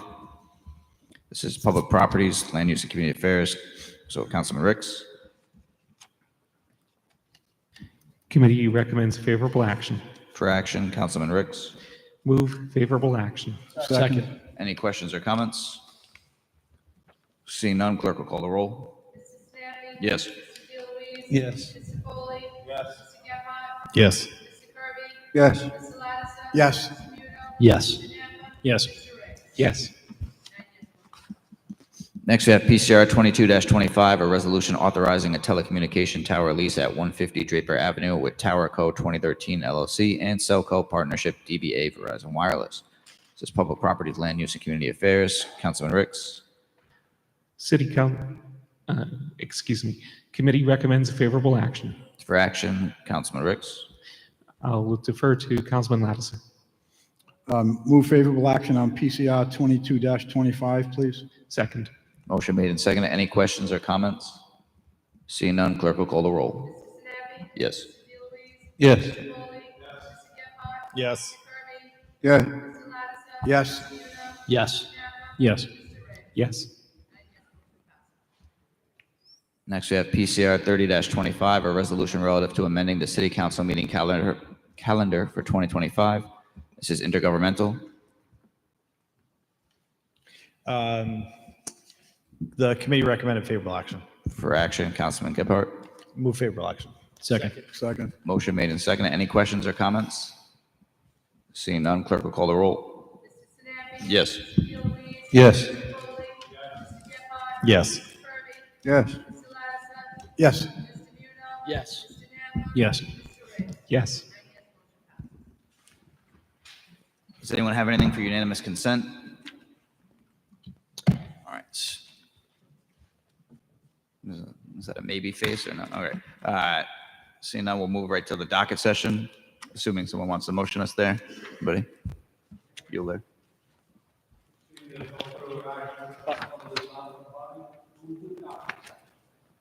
Second. Any objection? Seeing none, we go to the docket session. Ward 1. Ward 2. Pass. Ward 3. Just one item to docket, resolution in support of House Bill H5457 for public records at the request of our illustrious clerk. Intergovernmental. Ward 4. Pass. Ward 5. Pass. Ward 6. One item. I'd like to do a resolution in regards to a Rhode Island War Dog Police Canine Memorial at Warwick City Park. Anyone want to be a co-sponsor? All right. All right. Awesome. So everyone but Ward 9? What did you say? What Rhode Island War Dog Memorial at City Park. The gentleman and the VFW will be. Docket session. Yeah, you can't do what you're doing. Yeah, sure. I'll co-sponsor. Yep. So public properties for that one. Ward 7. Pass. Ward 8 passes. Ward 9. Just one ordinance, an ordinance amending section 40-13, noise, to lower the maximum allowed threshold. Nice. Ordinance. Councilman Lattiser. Councilman Foley has asked to co-sponsor and Councilman Lattiser has asked to co-sponsor. Got it. All right, and that's it for Ward 9, right? Yes, sir. All right, so we stand adjourned at 8:26 p.m.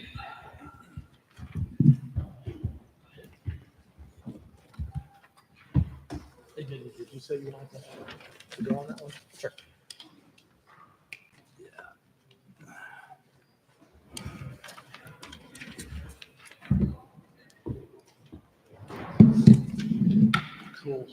Uh,